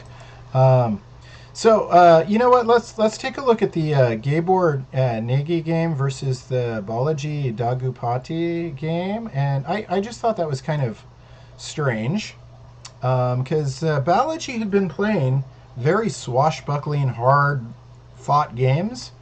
Maybe he was just tired today. You think, Kevin? Yeah, possibly. Also, he's playing black against the GM, so okay. It's understandable. And does the draw help him in his quest, getting the draw here? Does that help him possibly get the final Grandmaster norm he needs, you think? Or do you think it's going to end up biting him later in the tournament? Well, looking at his previous results, he's won 3 games, lost 1, and with this draw, he's on 3.5. So yeah. So what does he need? I think that's pretty good already. What does he need to? He's on track. So what does he need to do in these next couple of rounds? Well, I know for an IM norm, it's like around 6.5, but for GM, I'm not sure. Because Maybe it's still the same, I but- believe he's sitting at 2 Grandmaster norms. So he just needs the final norm, and your tournament has given birth to a Grandmaster. That would be quite a noteworthy achievement by you and Eric Lee. In fact, you know what I'm going to do right now? Let's take a look. I'm going to switch to the web browser, and I'm going to go take a look at your website with the audience. All right, so here's the...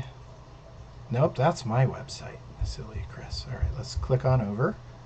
I have a link, obviously. Click here.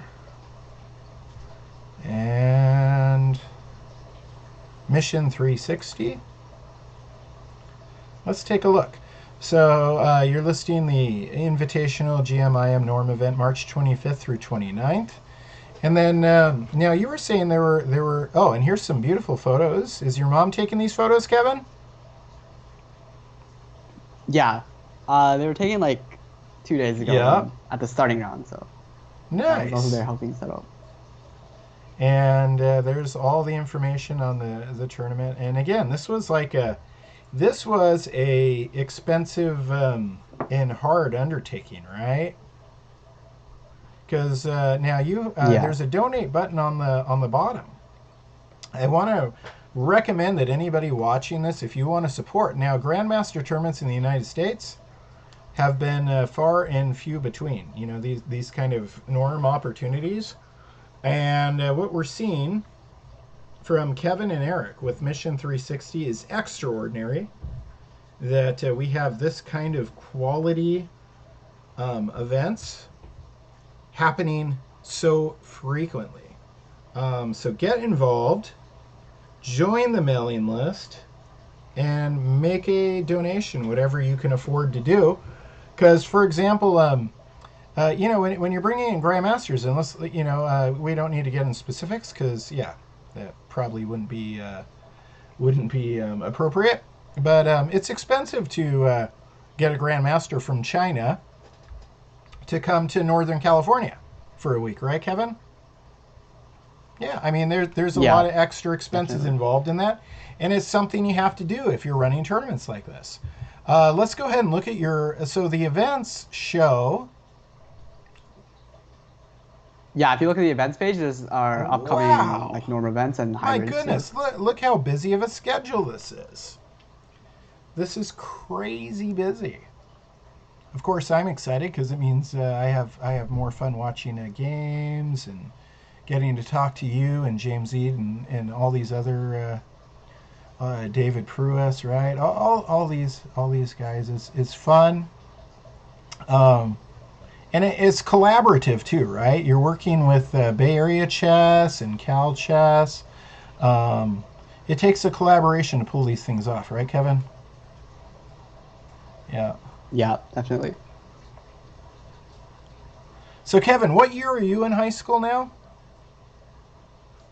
Sophomore. I'm a sophomore. Okay, so you got plenty of time still. And you mentioned, I'm looking at your pictures. There's Magnus Carlsen and Judith Polgar. Cool. And is third on the left from Carlsen. Let's see if we can find Kevin Pan in this photo. Where are you in this photo? it's a little tricky. If you,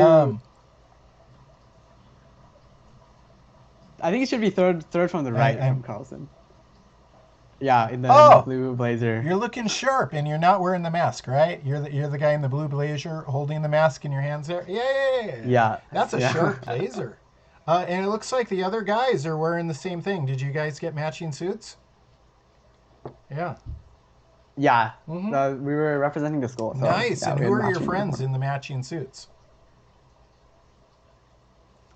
Nicholas Jang, Moria Palusa, and Ashley Peng. I don't know if you know them, but so that's just 1, 2, 3, 4 in a row, right? Yeah, and yeah, those are sharp suits. You guys look like you're ready to go on the late night show or something. I mean, Yeah, you guys look sharp. And that was in Dubai at the World Fair when the World Yeah. Championship was happening. And there's your Eagle Chess Club. Driving force to promote diversity and inclusion in chess and organize fundraising events. Yep. That's very exciting. And you also mentioned, I wanted to touch on that. You said something about you're doing AI labs as well with Mission 360. Yeah, if you go to our events, we have this March 30th to June 1st NLP class which is Yeah. natural language processing, which Nice. is AI. So And you've got Dr. Nitin Sharma, who is a research. He works at the AI research group in PayPal. So he's a friend of your mom's over at PayPal. Yeah, yeah. yep. That's cool. I've heard his name. He's one of the.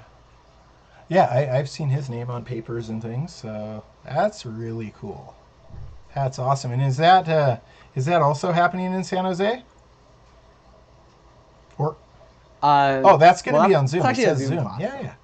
And free, a voluntary donation is what you get. Anybody who's watching who's interested in artificial intelligence, and why wouldn't you be if you're interested in chess, right? If you're interested in chess and computing, of course you want to be interested in artificial intelligence. Go ahead. Find it on mission360foryou.org. That's cool. That's cool. Are you also still into robotics, Kevin? Weren't you into robotics for some time? Like when I was in elementary school, I tried it out, Not so but much. not You're anymore. more into the artificial intelligence. Yeah, cool. All right. So I'm gonna go ahead and get back to the games. Let's see, and we'll me. There's Kevin Pan. You recognize him from that photo, sitting next to Magnus Carlsen, and we are today looking at the inaugural Mission 360 Bay Area Grandmaster International Master Invitational Norm Tournament, the one that's from March 25th to 29th. And we have to be specific that it's the one from March 25th to 29th because Mission 360 is doing so much. We just saw their event schedule. So let me go back to the GM tournament slideshow so you can see all the players. And let me get back to the chess board. All right, so we are looking at Josiah Stearman and Raja Panjwani. Let me go back and see what we've missed while we were talking with Kevin about Mission 360. Go give it a donation. Go sign up for the email list. Mission360foryou.org. If it's easier that way, you can go to Daily Chess Musings and just click the link like I did. All right, so Rook E1 and then Knight F6. And then we've had a lot of moves played since. So let's see what happens. There's that bishop move Kevin was suggesting. Gets the bishop involved in the game. And then let's see if the Knight G4 is played. It was not. Knight G4 was not played. Bishop takes B2 instead. Bishop takes F6. And then pawn takes. Is that a close call, Kevin? Taking with the pawn to undouble the pawns or taking with the bishop? I think 'cause taking with a pawn is definitely it better. straightens out your pawn structure, right? And then rook takes E4. Yep. King G7. Stepping up. 7th rank's better than the 8th rank because the queen's guarding it. Rook goes to E6. What is white planning there? Is just threatening the queen, right? Trading queens. Yeah, of course, trade queens yeah. and then go sweep the pawns. That's right. There was that queen pin. So now that's all taken care of. And then pawn to A5. So Josiah's queenside pawns are creeping forward, but the rook can get behind those pawns. Rook A6. King's activating King F7. And let's see. Did I skip a move? I hope not. Oh yeah. Rook takes A5. Bishop D4 defending c5. King f3. White's getting their king closer to center. Josiah gets his king even closer. White's king gets to the center first, but Josiah says check Ruski. f5.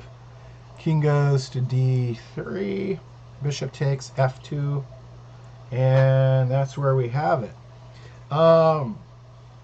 What are your feelings about this endgame? You gotta like the side with the rook, right? Yeah.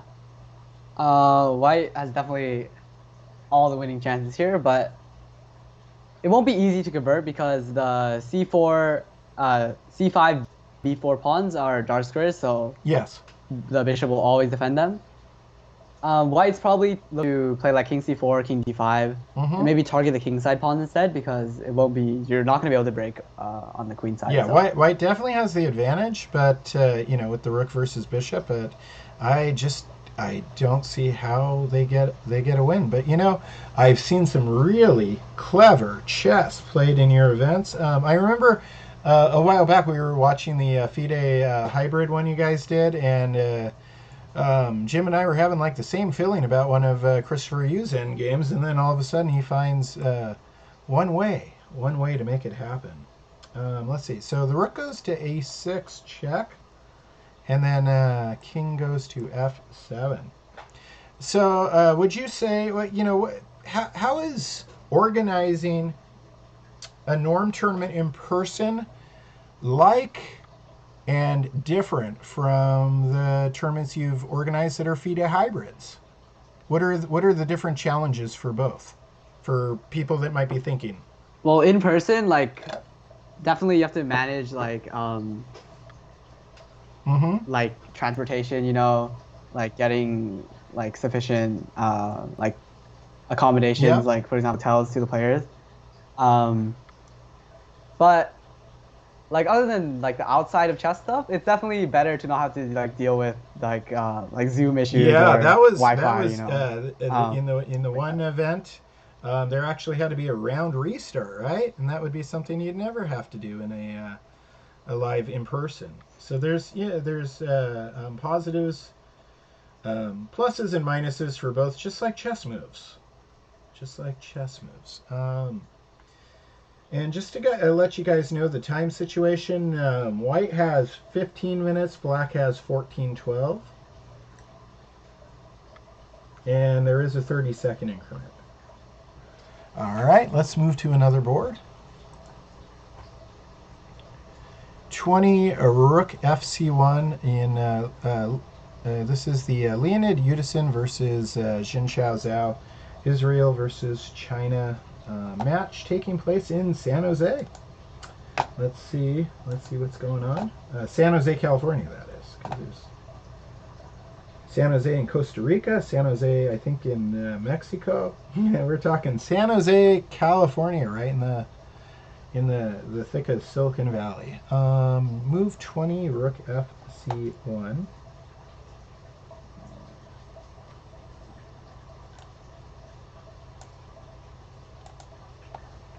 Move 20, rook fc1. Okay, so then bishop went to, there's that neat idea.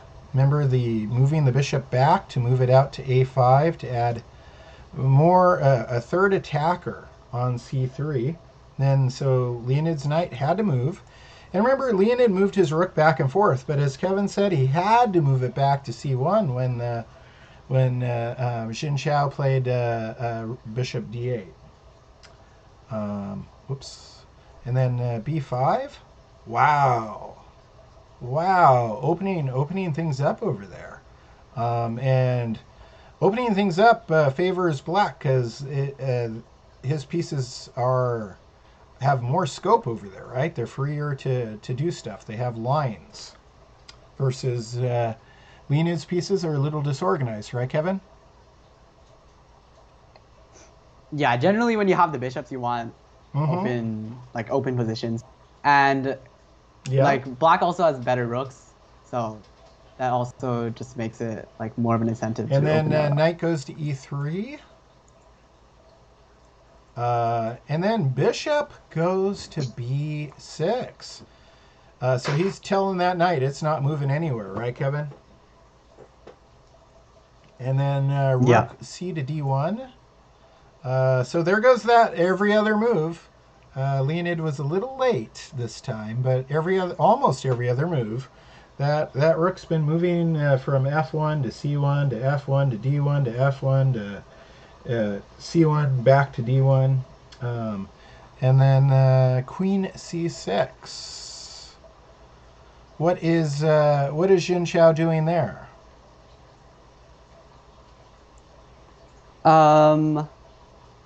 So it's like a neat way of defending d6 because queen c6. Well, actually, no. I guess that's not the main point because okay, queen c6, queen takes d6. He's actually not looking to take on e4 because then you would lose b6. He would actually then take on d6, and then bishop takes e3, rook c2. So I think that's his idea.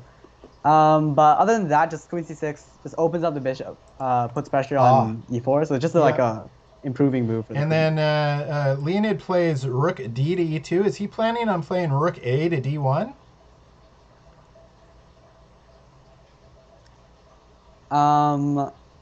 Possibly, but let's find out. Well, yeah, I think it's more of a defense. we may never find out because Jin Chao is not going to leave it there. He plays bishop a5, attacking the rook, and then the rook goes back to d1. This rook has just been the most active of pieces for Leonid, and then bishop goes back to b6. So maybe that's a draw offer. We talked about this, and then rook goes to d2. And then Jin Chao says, you know what, I could have the draw, but I think I got a slightly better, preferable position. So he declines and plays rook to d8, putting the rook in the same file as his opponent's queen, supporting d6. And then knight can now... I just heard a loud bang. I wonder what that was. Maybe there was an accident on the street outside. I don't know. Knight goes to d5, which is a good spot for the knight, right, Kevin? Supported in the center of the board on the opponent's side. Bishop takes. Queen takes. You think black's going to trade queens here? Would you trade queens here or do something else? Well, having the white queen on d5 is pretty annoying because you don't have a light square bishop to get rid of it. So, okay, let's see. I would probably trade happens.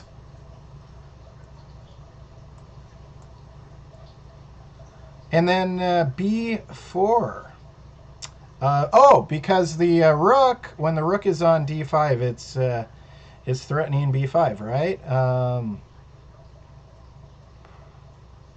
That's an interesting move. What do you think about b4? Well, b4, it can't really be attacked with the rooks because of its like niche little position there. It also kind of makes the c2 pawn a backward pawn because if white's careless, for example, b4, rook a c8, then your c2 pawn is going to be a little weak. So it makes sense to play it then. Better before than after. Pawn to c4. Are we going to see an en passant? Yeah, we do. So everybody who's watching at home, hopefully you know the en passant rule, but if your opponent moves a pawn up 2 squares beside your pawn, you can take it as if it only moved up 1, because when they move it up twice, they're kind of stealing the opportunity of the black pawn from taking, and that wouldn't be fair. So chess has that rule, en passant, which literally means in passing. If you can't quite remember the French, you could say something like en croissant. It sounds close enough, and people will probably know what you're talking about. Rook a to c8, attacking the bishop right away, and then bishop goes to a5. That's cool. Setting up another trade, taking advantage of the fact that, it's interesting that the rook on d5 has been so useful for white. So when the knight, generally you don't see a rook on an outpost square like that being that useful, right, Kevin? But he's had this be useful for him twice now because it threatened b5, which caused b4, and now it's presenting the opportunity for an exchange again. Rook c6, so does not trade straight away, but leaving the offer on the table. What do you think about that?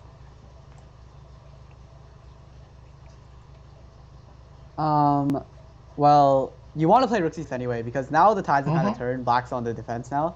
So rook c6 is a good defending move. It defends d6, it Nice. defends a6, so... yeah, so just rook c6 just like serves two purposes, you know, defend So how d6 did and this also happen? you just want your rook there. It seemed like Black was on the attack, and then suddenly, like you said, the tides have turned. When did the what move did the momentum shift happen? Yeah, so after like Black refused the draw with bishop b6, Yes, and he played rook d8, like it kind of let off the pressure, so White was able to so that like, he loosen up. declined the draw by repetition, but when he declined the draw by repetition, he released some pressure, and now White's got a little bit of momentum. Bishop takes, rook takes, and then Leonid stacks his rook, so his rooks are offensively coordinated. But the d pawn is defended by two rooks, and Jin Xiao plays f6, making way for the king, right? So Black's king could enter the game. Okay, and then a5, threatening the rook. And as we would expect, I mean, Black has to keep two rooks on d6 because White has two rooks on d6. So then rook c6 is the only move, and then b4. Is b5 something that Leonid's considering? Yes, I think he is. So he wants to create like an outside pass pawn, right?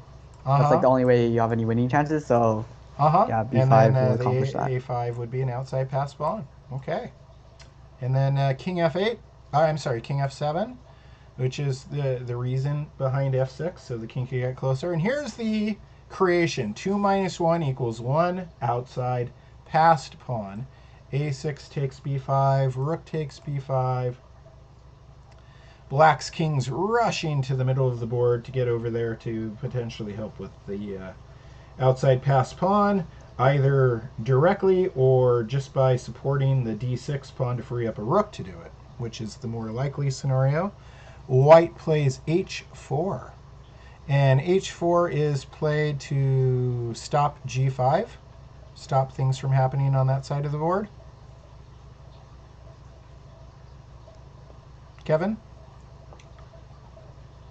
Yeah, I believe so. H4, I guess just conceding, like, okay, there's nothing we can do immediately, so Sure. H4, you know, take some more space.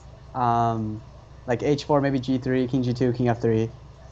Like White has time or to even build h5, up, right? I think Black h4 should be able followed to by defend. h5, because then that means the pawns over there, Black's pawns over there, are just stuck. They can't move. Yeah. Okay. And let's look at the time. This one's getting low on time, ladies and gentlemen.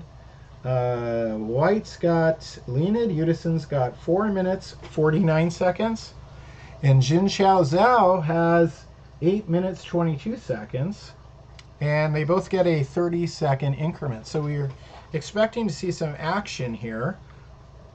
And with the creation of the passed pawn on a5, we don't expect to see Leonid offering a draw, right? He's playing for the win. And then Black, let's see, Black plays g6 to stop this h5 idea. And then you were thinking maybe, what, g3 is what you were speculating, Kevin? Yeah, just like slowly build up F2, G3, H4. I think that's a pretty common setup. And then probably like bring the king around, King G2, King F3, or maybe like without G3, just King F1, King G2. So we're going to get a little lesson in double rook and pawn endings from two grandmasters, right? Both these guys are grandmasters. And how old is Yeah. Jin Chao Zhao? Thereabouts? Um, He's in his 20s, right? let's see. He is He's 33. Okay, he's time 33. flies. I remember when he got his grandmaster title. So time flies, and Leonid's about like twice his age. So both these guys are veteran grandmasters at this point. Rook to b7. What's Leonid doing here? Just taking the seventh rank, making it so Black's king can't go anywhere else? Yeah, and also, like the way Black moved his pawns f6, g6, h6, it makes it vulnerable. For example, like Rook Yeah. h7, then Rook g7. So Black has to be very If careful you about his are pawns. watching us, we are, if you're tuning in just now, we are watching Mission 360 Bay Area Chess Grandmaster Norm Tournament #1, live from San Jose, California. We are watching 4 games live, jumping around, and right now we are on Leonid Yudison versus Jin Chao Zhao, so Israeli Grandmaster versus Chinese Grandmaster. And live from San Jose, California, these guys are sitting across the board from each other.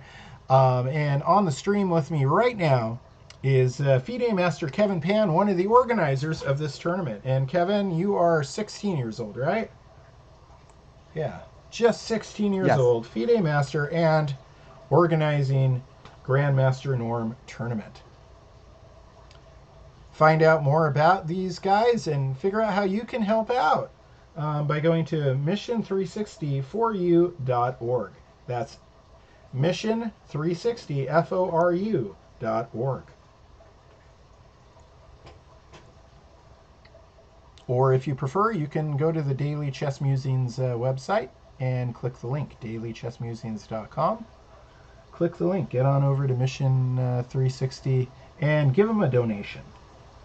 Because this is an expensive undertaking. Let's help these young organizers out. All right, so Jin Chao challenges the rook's control of the 7th rank, and Leonid stacks his rooks now in the b file. So interesting approach. A lot of times when you have a passed pawn, you want a rook behind the passed pawn. Leonid's not doing that here. Why is that, Kevin? Well, like if you the moment he plays like Rook a1, like for example if he traded and played Rook a1, Yep. Black's just gonna go Rook a6, and then you have kind of like a stalemate there. Like no one can move the rook, so, and maybe Black can like swing his king around and go take the pawn. So, right now he's just trying to keep the rook on the 7th rank, you know, keep the pressure on. But, you know. Are we expecting maybe Rook a6 anyways from Jin Chao? Is that what you would do? Get a rook in front of that pawn just to like double make sure that it can never move forward, or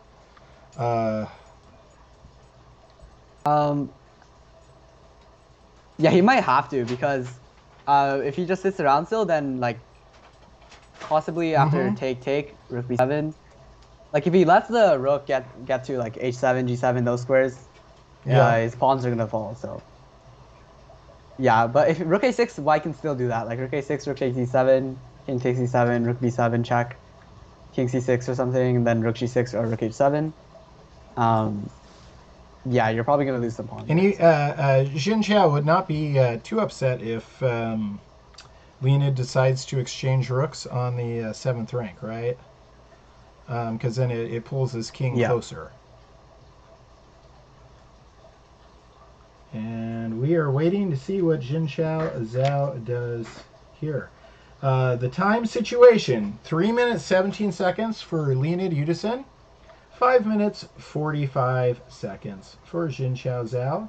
And they are playing with a 30-second increment, but no additional time at move 40. So these guys are just playing with the increment.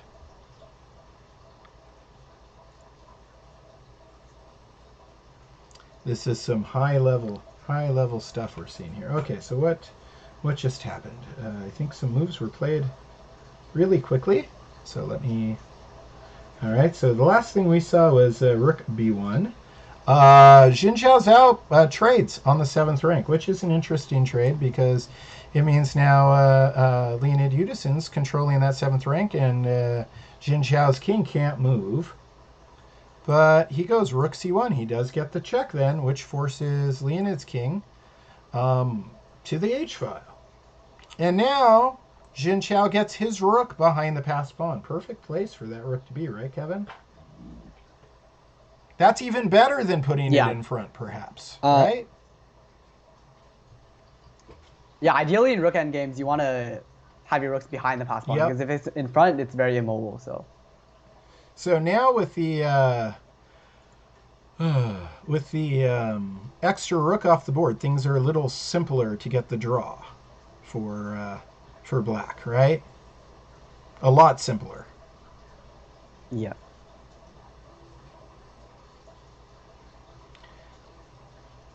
Does black have any black's just playing for a draw here, right? There's no practical chance of winning this. Yeah, even if white loses the pawn, he should still be able to hold. Like a 5-1-4 is probably still so this is very educational. Everybody should be well versed in rook and pawn endgames because they are the most common endgames. Rooks don't get out until late in the game, and you start the game with 8 pawns. So let's take a look at Eric Lee and Robert Shlyatenko. Move on over.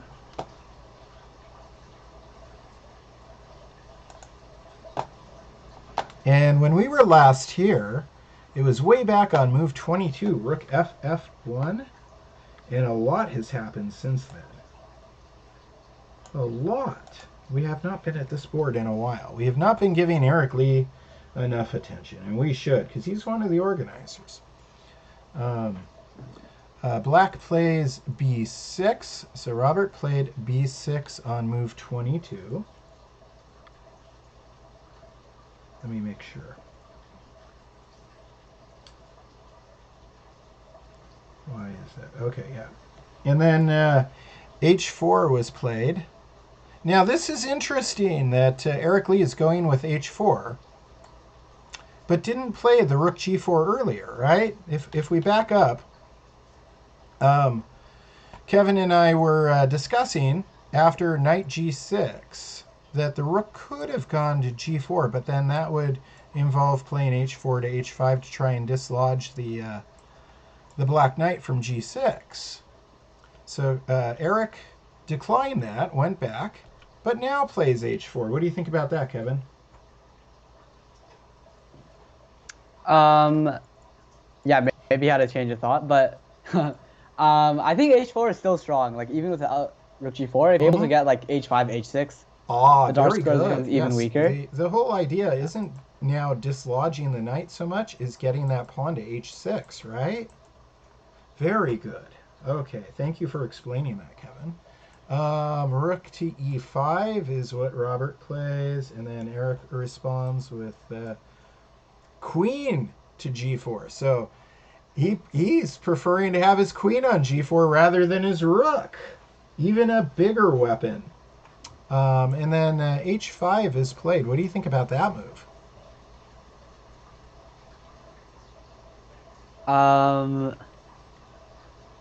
Yeah, it's a pretty crazy move. I'm not sure what the incentive is. I guess it's just to if you don't play it, then h5 is coming, right? So I guess just diverting the queen away, and then so queen takes h5. Yep. Yeah. And now things are looking pretty good for Eric, right? Black plays knight e4, so that knight from c5 is moving closer into dangerous areas, especially eyeing the g3 square, where it could fork the queen and rook. So Eric plays queen g4. An important move, right? Because it puts the queen back in the same file. Again, pinning the knight to g7, but also stopping black's knight from going to g3. Knight f6. Ooh, that knight movement's really good. Knight c to e4 and then back to f6, attacking the queen again. Queen falls back to f3. Still likes Eric's attack here. It's very nice. I think what it really comes down to is Eric was liking that idea of pinning the knight to g7 with a big threat, but he preferred using his queen, of course. So very, very good attack. Queen takes c4. Knight takes g7. Kevin, that's an exciting move and not a sacrifice, right? Yeah. If king takes, then queen takes f6, and so queen, yeah. King doesn't take, because that would be bad, right? King takes g7, queen takes f6. So instead, black gets the pawn back by playing queen takes h4, which is defending f6. So if a queen takes on f6, then there's a trade of queens, which takes the heat off of black's king. But then knight f5. Wow, is this an instructive attack? Threatening the queen. Queen's got to move. Black desperately wants to trade queens here, right, Kevin? So queen e4. Yeah. But Eric says, no, not yet. Knight h6, check. King g7. This is a great attack. And now queen takes f6 would be check, forcing the king out to take the knight on h6. But it's hard maybe to get to the king over there. So Eric plays. He doesn't go that route. He plays knight f5 check. King goes back to g8. And now we could get a repeating position, but no. Now, remember that bishop on a3? It's about to get very active. Bishop b2. Wow. But unfortunately, that does give black the chance to get rid of the queen. But even without the queen, white's got a tremendous attack here. Knight takes, bishop takes the rook. Wait, let's back up a second here. So Robert's just okay losing his rook here? I mean, it's the best thing he can do. If he moves his rook, then f6 knight's falling. It's so the best he can do. The best he can do is giving up the exchange. And then pawn takes bishop. Let me double check that I'm getting this right. Yeah, pawn takes bishop. And then rook b to d1, threatening the knight again. Knight to f6. I am so happy to see Eric attacking like this. Because, yeah, I try and be impartial when looking at chess games, but he is one of the organizers. So we gotta root for him a little bit, because he's one of the guys who's helped give us this kind of action. King g7, knight goes back to f5 check. King g8, then knight to d6. Black moves their knight, so it's not taken. Knight g4, knight takes f7 though. Wow. And then knight takes e3. What do you think about that? Was that a mistake? Well, like he can't take back because then king takes f7, so just like swiping away the e3 pawn. But after rook d7, like yeah, it's not looking good for black. Rook d7 is played. I think Eric has conducted this attack, this fierce attack with just high precision. Knight f8, threatening the rook. But Eric says that's fine because I can threaten your king. Check. The king's stuck in the 8th rank. Only has one possible move, king h8. And now, rook d to f7. So check out the nice organization of white's pieces, and the fact that black's hanging on by a thread here. Even after the queen was taken off the board, black's king has no legal moves with pieces swarming around it. Knight to D1.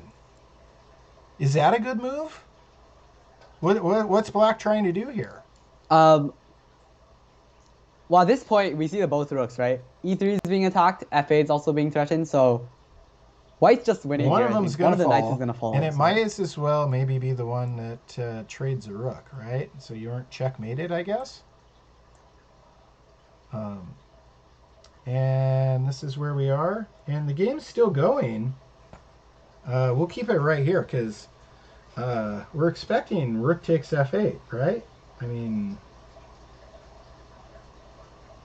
yeah, rook takes f8, then king g7, like a little bit of hope attacking both pieces. Then after the rook swings to like d8, attacking the d1 knight, it should be so a couple more then. moves and game over, according to Kevin. Let's see. Kevin would know. He's a FIDE master, 16-year-old FIDE master. Founder of Mission 360, one of the two founders. We're watching a game by the other founder right now, Eric Lee, who is very close to a 2400 FIDE rating. So a victory here gets him even closer.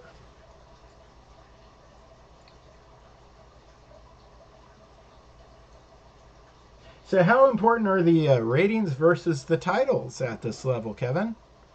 Is the rating a bigger bragging right, or is the title? It looks like the game's over. Maybe it just disappeared. Nope, it's still up. It's still up. I spoke too soon. It's more about the title, right? Yeah, I think titles are better, but like to get the title, you still need rating requirements. And what is there a rating requirement for International Master? 24. Yeah, I think you need to be 2400. It's very important for Eric to get his rating up a little bit then. Got it. One of these times I'll have to go look at the lists and see who the lowest rated players for the different titles are. That might be a fun exercise. And who the highest rated. There could be some FIDE masters with super high ratings, but just didn't get the norms. I'm sure there are. We're waiting for, the signal was interrupted for just a moment, and we're waiting for maybe the last couple moves of the game. And we'll see Eric Lee win. Just a beautiful, beautiful attacking game. The way he conducted the attack. So much. You can learn so much from the way he conducted the attack.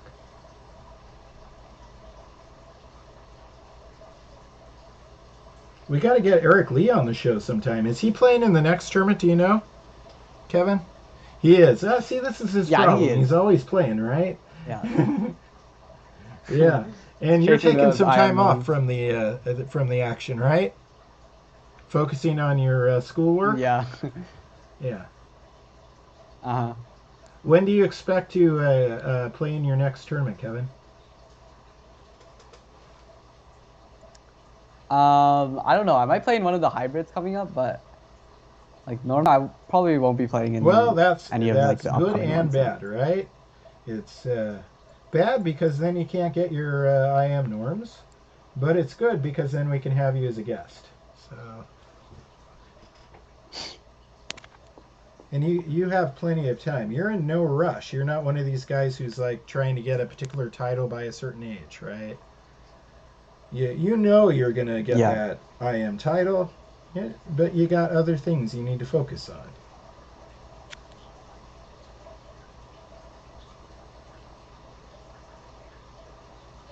Three minutes. Eric Lee's still the move. I wonder what, I think, like, you know, we would have expected the rook takes rook by now. Yeah, I think rook takes rook is automatic, but like you think he's just like double. Oh, wait, why is it black to move? Yeah, there must be something wrong with GGT board. Because all of a sudden black's and white didn't make a move, and there was the disconnect for a bit. So maybe this game is over. Maybe Just something happened with the DG. Sometimes when a player tips their king on a DGT board, you get like nonsense, right? So it could be the black Yeah. tipped their king. We'll find out shortly. Let's see. Going to Millen, Métis, and Kostya.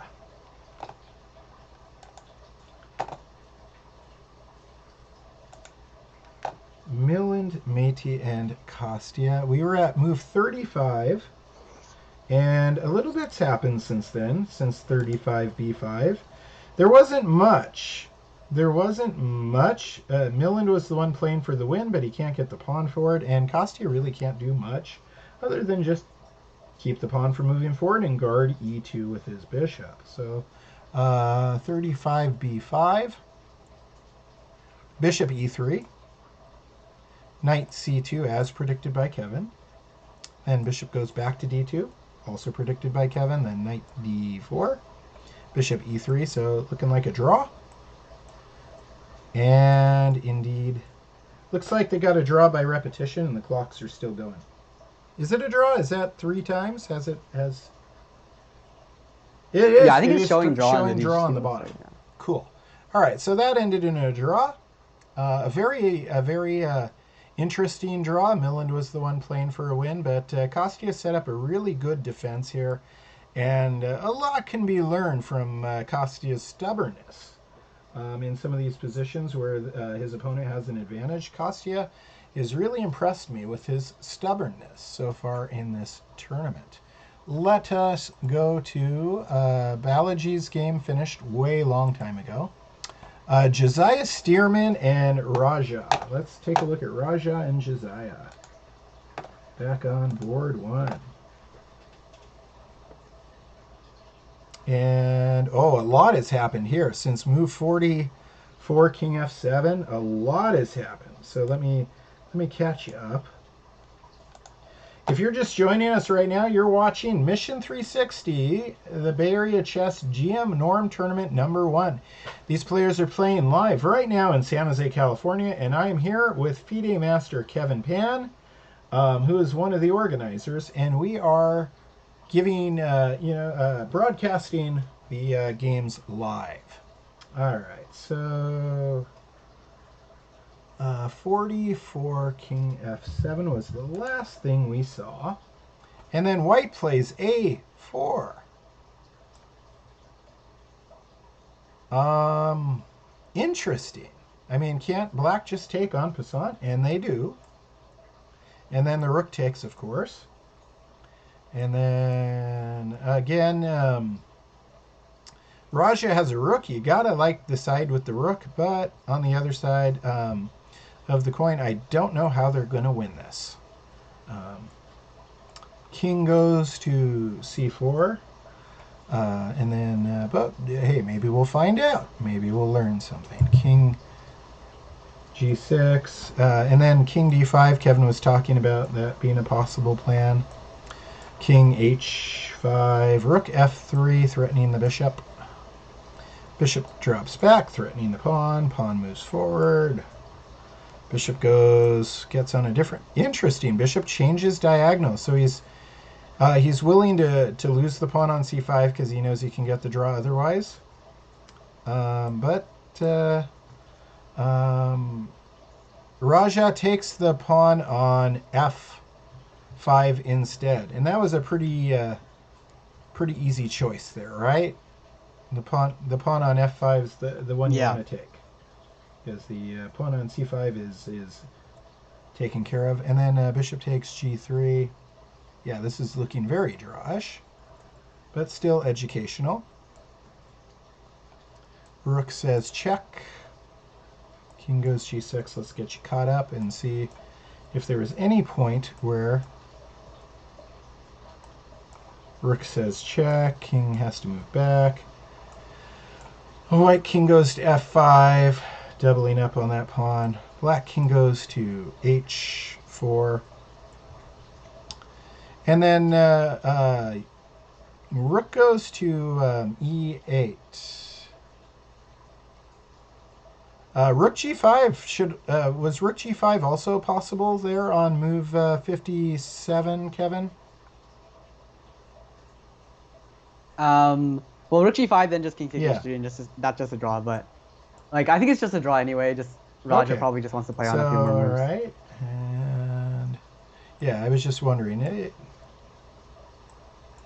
King takes, rook takes, and now we're really into draw land. But you know, these guys have been playing very fighting chess because they want to get their titles.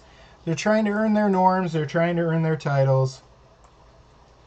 And maybe there's a puzzle I've seen once. I'm trying to remember an endgame. I think it was a couple puzzle where something happened, and this is actually winnable in a certain arrangement, but it's not looking likely. Not looking likely. I'll post the couple puzzle later. Leonid Couple, actually, I think. So another Leonid. Yeah, with the bishop and pawn being self-supporting, there's just not much white can do. And king has to go back because they're in opposition. Rook keeps the third rank, but still, I mean, nothing's going to happen because the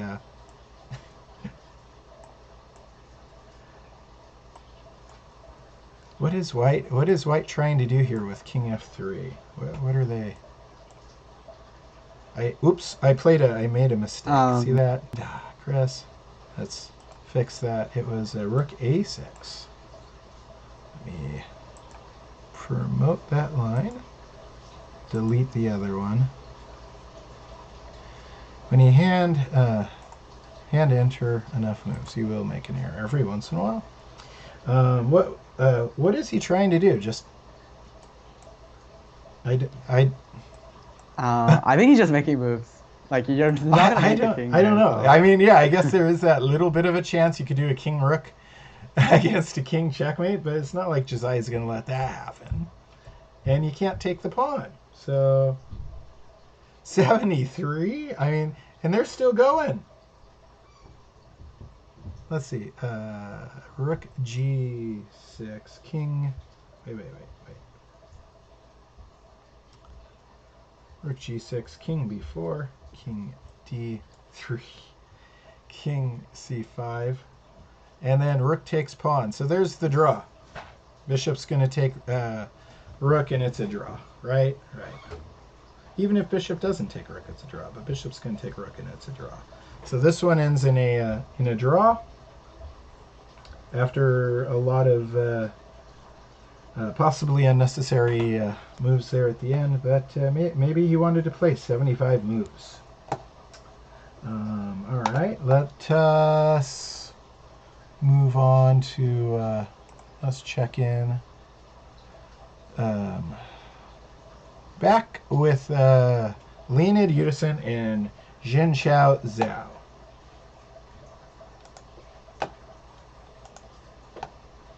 Leonid Udison, Zhenxiao Zhao is a draw, and let's see how it finished up. Move 43, rook a1. Was the last we saw. Rook g7, as suggested by Kevin. He said maybe that rook's going to swing over there, then g5. Then rook goes to h7. The obvious follow-up to the rook g7, g5 kind of thing. G takes h, rook takes h. Rook takes, there goes the outside pass pawn, and then rook takes h4, and yeah, that's a draw. At this level, 100% sure. And they agree to a draw. Next board was, let's see, did that one finish as well? That was Eric Lee. We saw Eric Lee win. But there was a few more moves played than what we saw. So let's finish that out officially. So 43, rook takes f8. Kevin said rook takes f8 was a certainty, and he was right. Followed by king g7, and then Kevin said rook d8 for sure. Then knight c3. And then white's just got an extra knight. Knight goes back to d1. What? And then knight goes to h6. Are these guys being a little Something's wrong goofy? here. Something's not right. And then things just like bounce around magically. What? Let's see. Oh, wait. Yeah, something's not right there for sure. Okay. Hang on. It just corrected itself, actually. When I backed up and went forward again. So let me get this right. Rook 45, rook d8 was correct. I think it was just corrected right now. Tom was probably correcting the game score as I was looking at it. Thanks, Tom, if you're one of the viewers watching. Rook d8, and then knight c3 was played. Oops. And then knight g4, 46 knight g4. And then knight takes a2. And then rook says check, king g6. Rook takes a7. Knight c3. Knight takes check, king goes f5. Knight goes to f3, and king goes d4. And very soon, it's officially over. b5. King goes to e1. King goes f4. Rook says check. King goes g3. Rook says check. A lot of times at this level, Black would have already resigned, but something about this tournament, everybody's fighting for every last possibility. Black doesn't want to trade. White says check. And how does Black then move their knight when they're in check? That makes no sense either. Okay, so I think something went really wrong with the notation, but we know that Eric Lee won, and somehow it looks like they're still playing. I'm still seeing moves being broadcast. Very interesting. Maybe we don't know that Eric Lee won, because things are correcting themselves. Are you watching this? Yeah, the final moves don't really make sense though. Like rook f3, like check, and then the knight moves. Like I think Eric probably won already. Maybe maybe they're playing through some possible variations on the board, and it's still being broadcast, right? Awesome. Sometimes players do a post-mortem. Milland Métis was a draw versus Kostya and Milland. And then Gabor Nagy. So is that all the games? Have we seen? They are all I think they're all finished. finished. Let me bring you back on the screen, Kevin. There he is. Mr. FIDE Master Kevin Pan. Not playing, but helped in a big way to organize this. One of the founders of Mission 360. This is a Grandmaster Norm tournament held in the United States, and more importantly, for a lot of the people involved, held in Northern California. Thank you so much for joining us, Kevin. Anything you want to say before we end the broadcast? Okay. No. Yeah, all right. It was a good time. It was a good time. Thank you so much for co-hosting, joining, because it's so much more fun when you get to talk to somebody rather than yourself for hours. My name is Chris Torres. This is Daily Chess Musings. I will see you tomorrow morning at 10 a.m. Round 6 of the Mission 360 Bay Area Chess Grandmaster Norm Tournament number 1, because there's going to be more than one. And this is the March 25th to March 29th, 2022. All right, see you tomorrow at 10 a.m. Don't forget to hit the like and subscribe buttons, and also go check out Mission 360 for you, FORU.org. All right.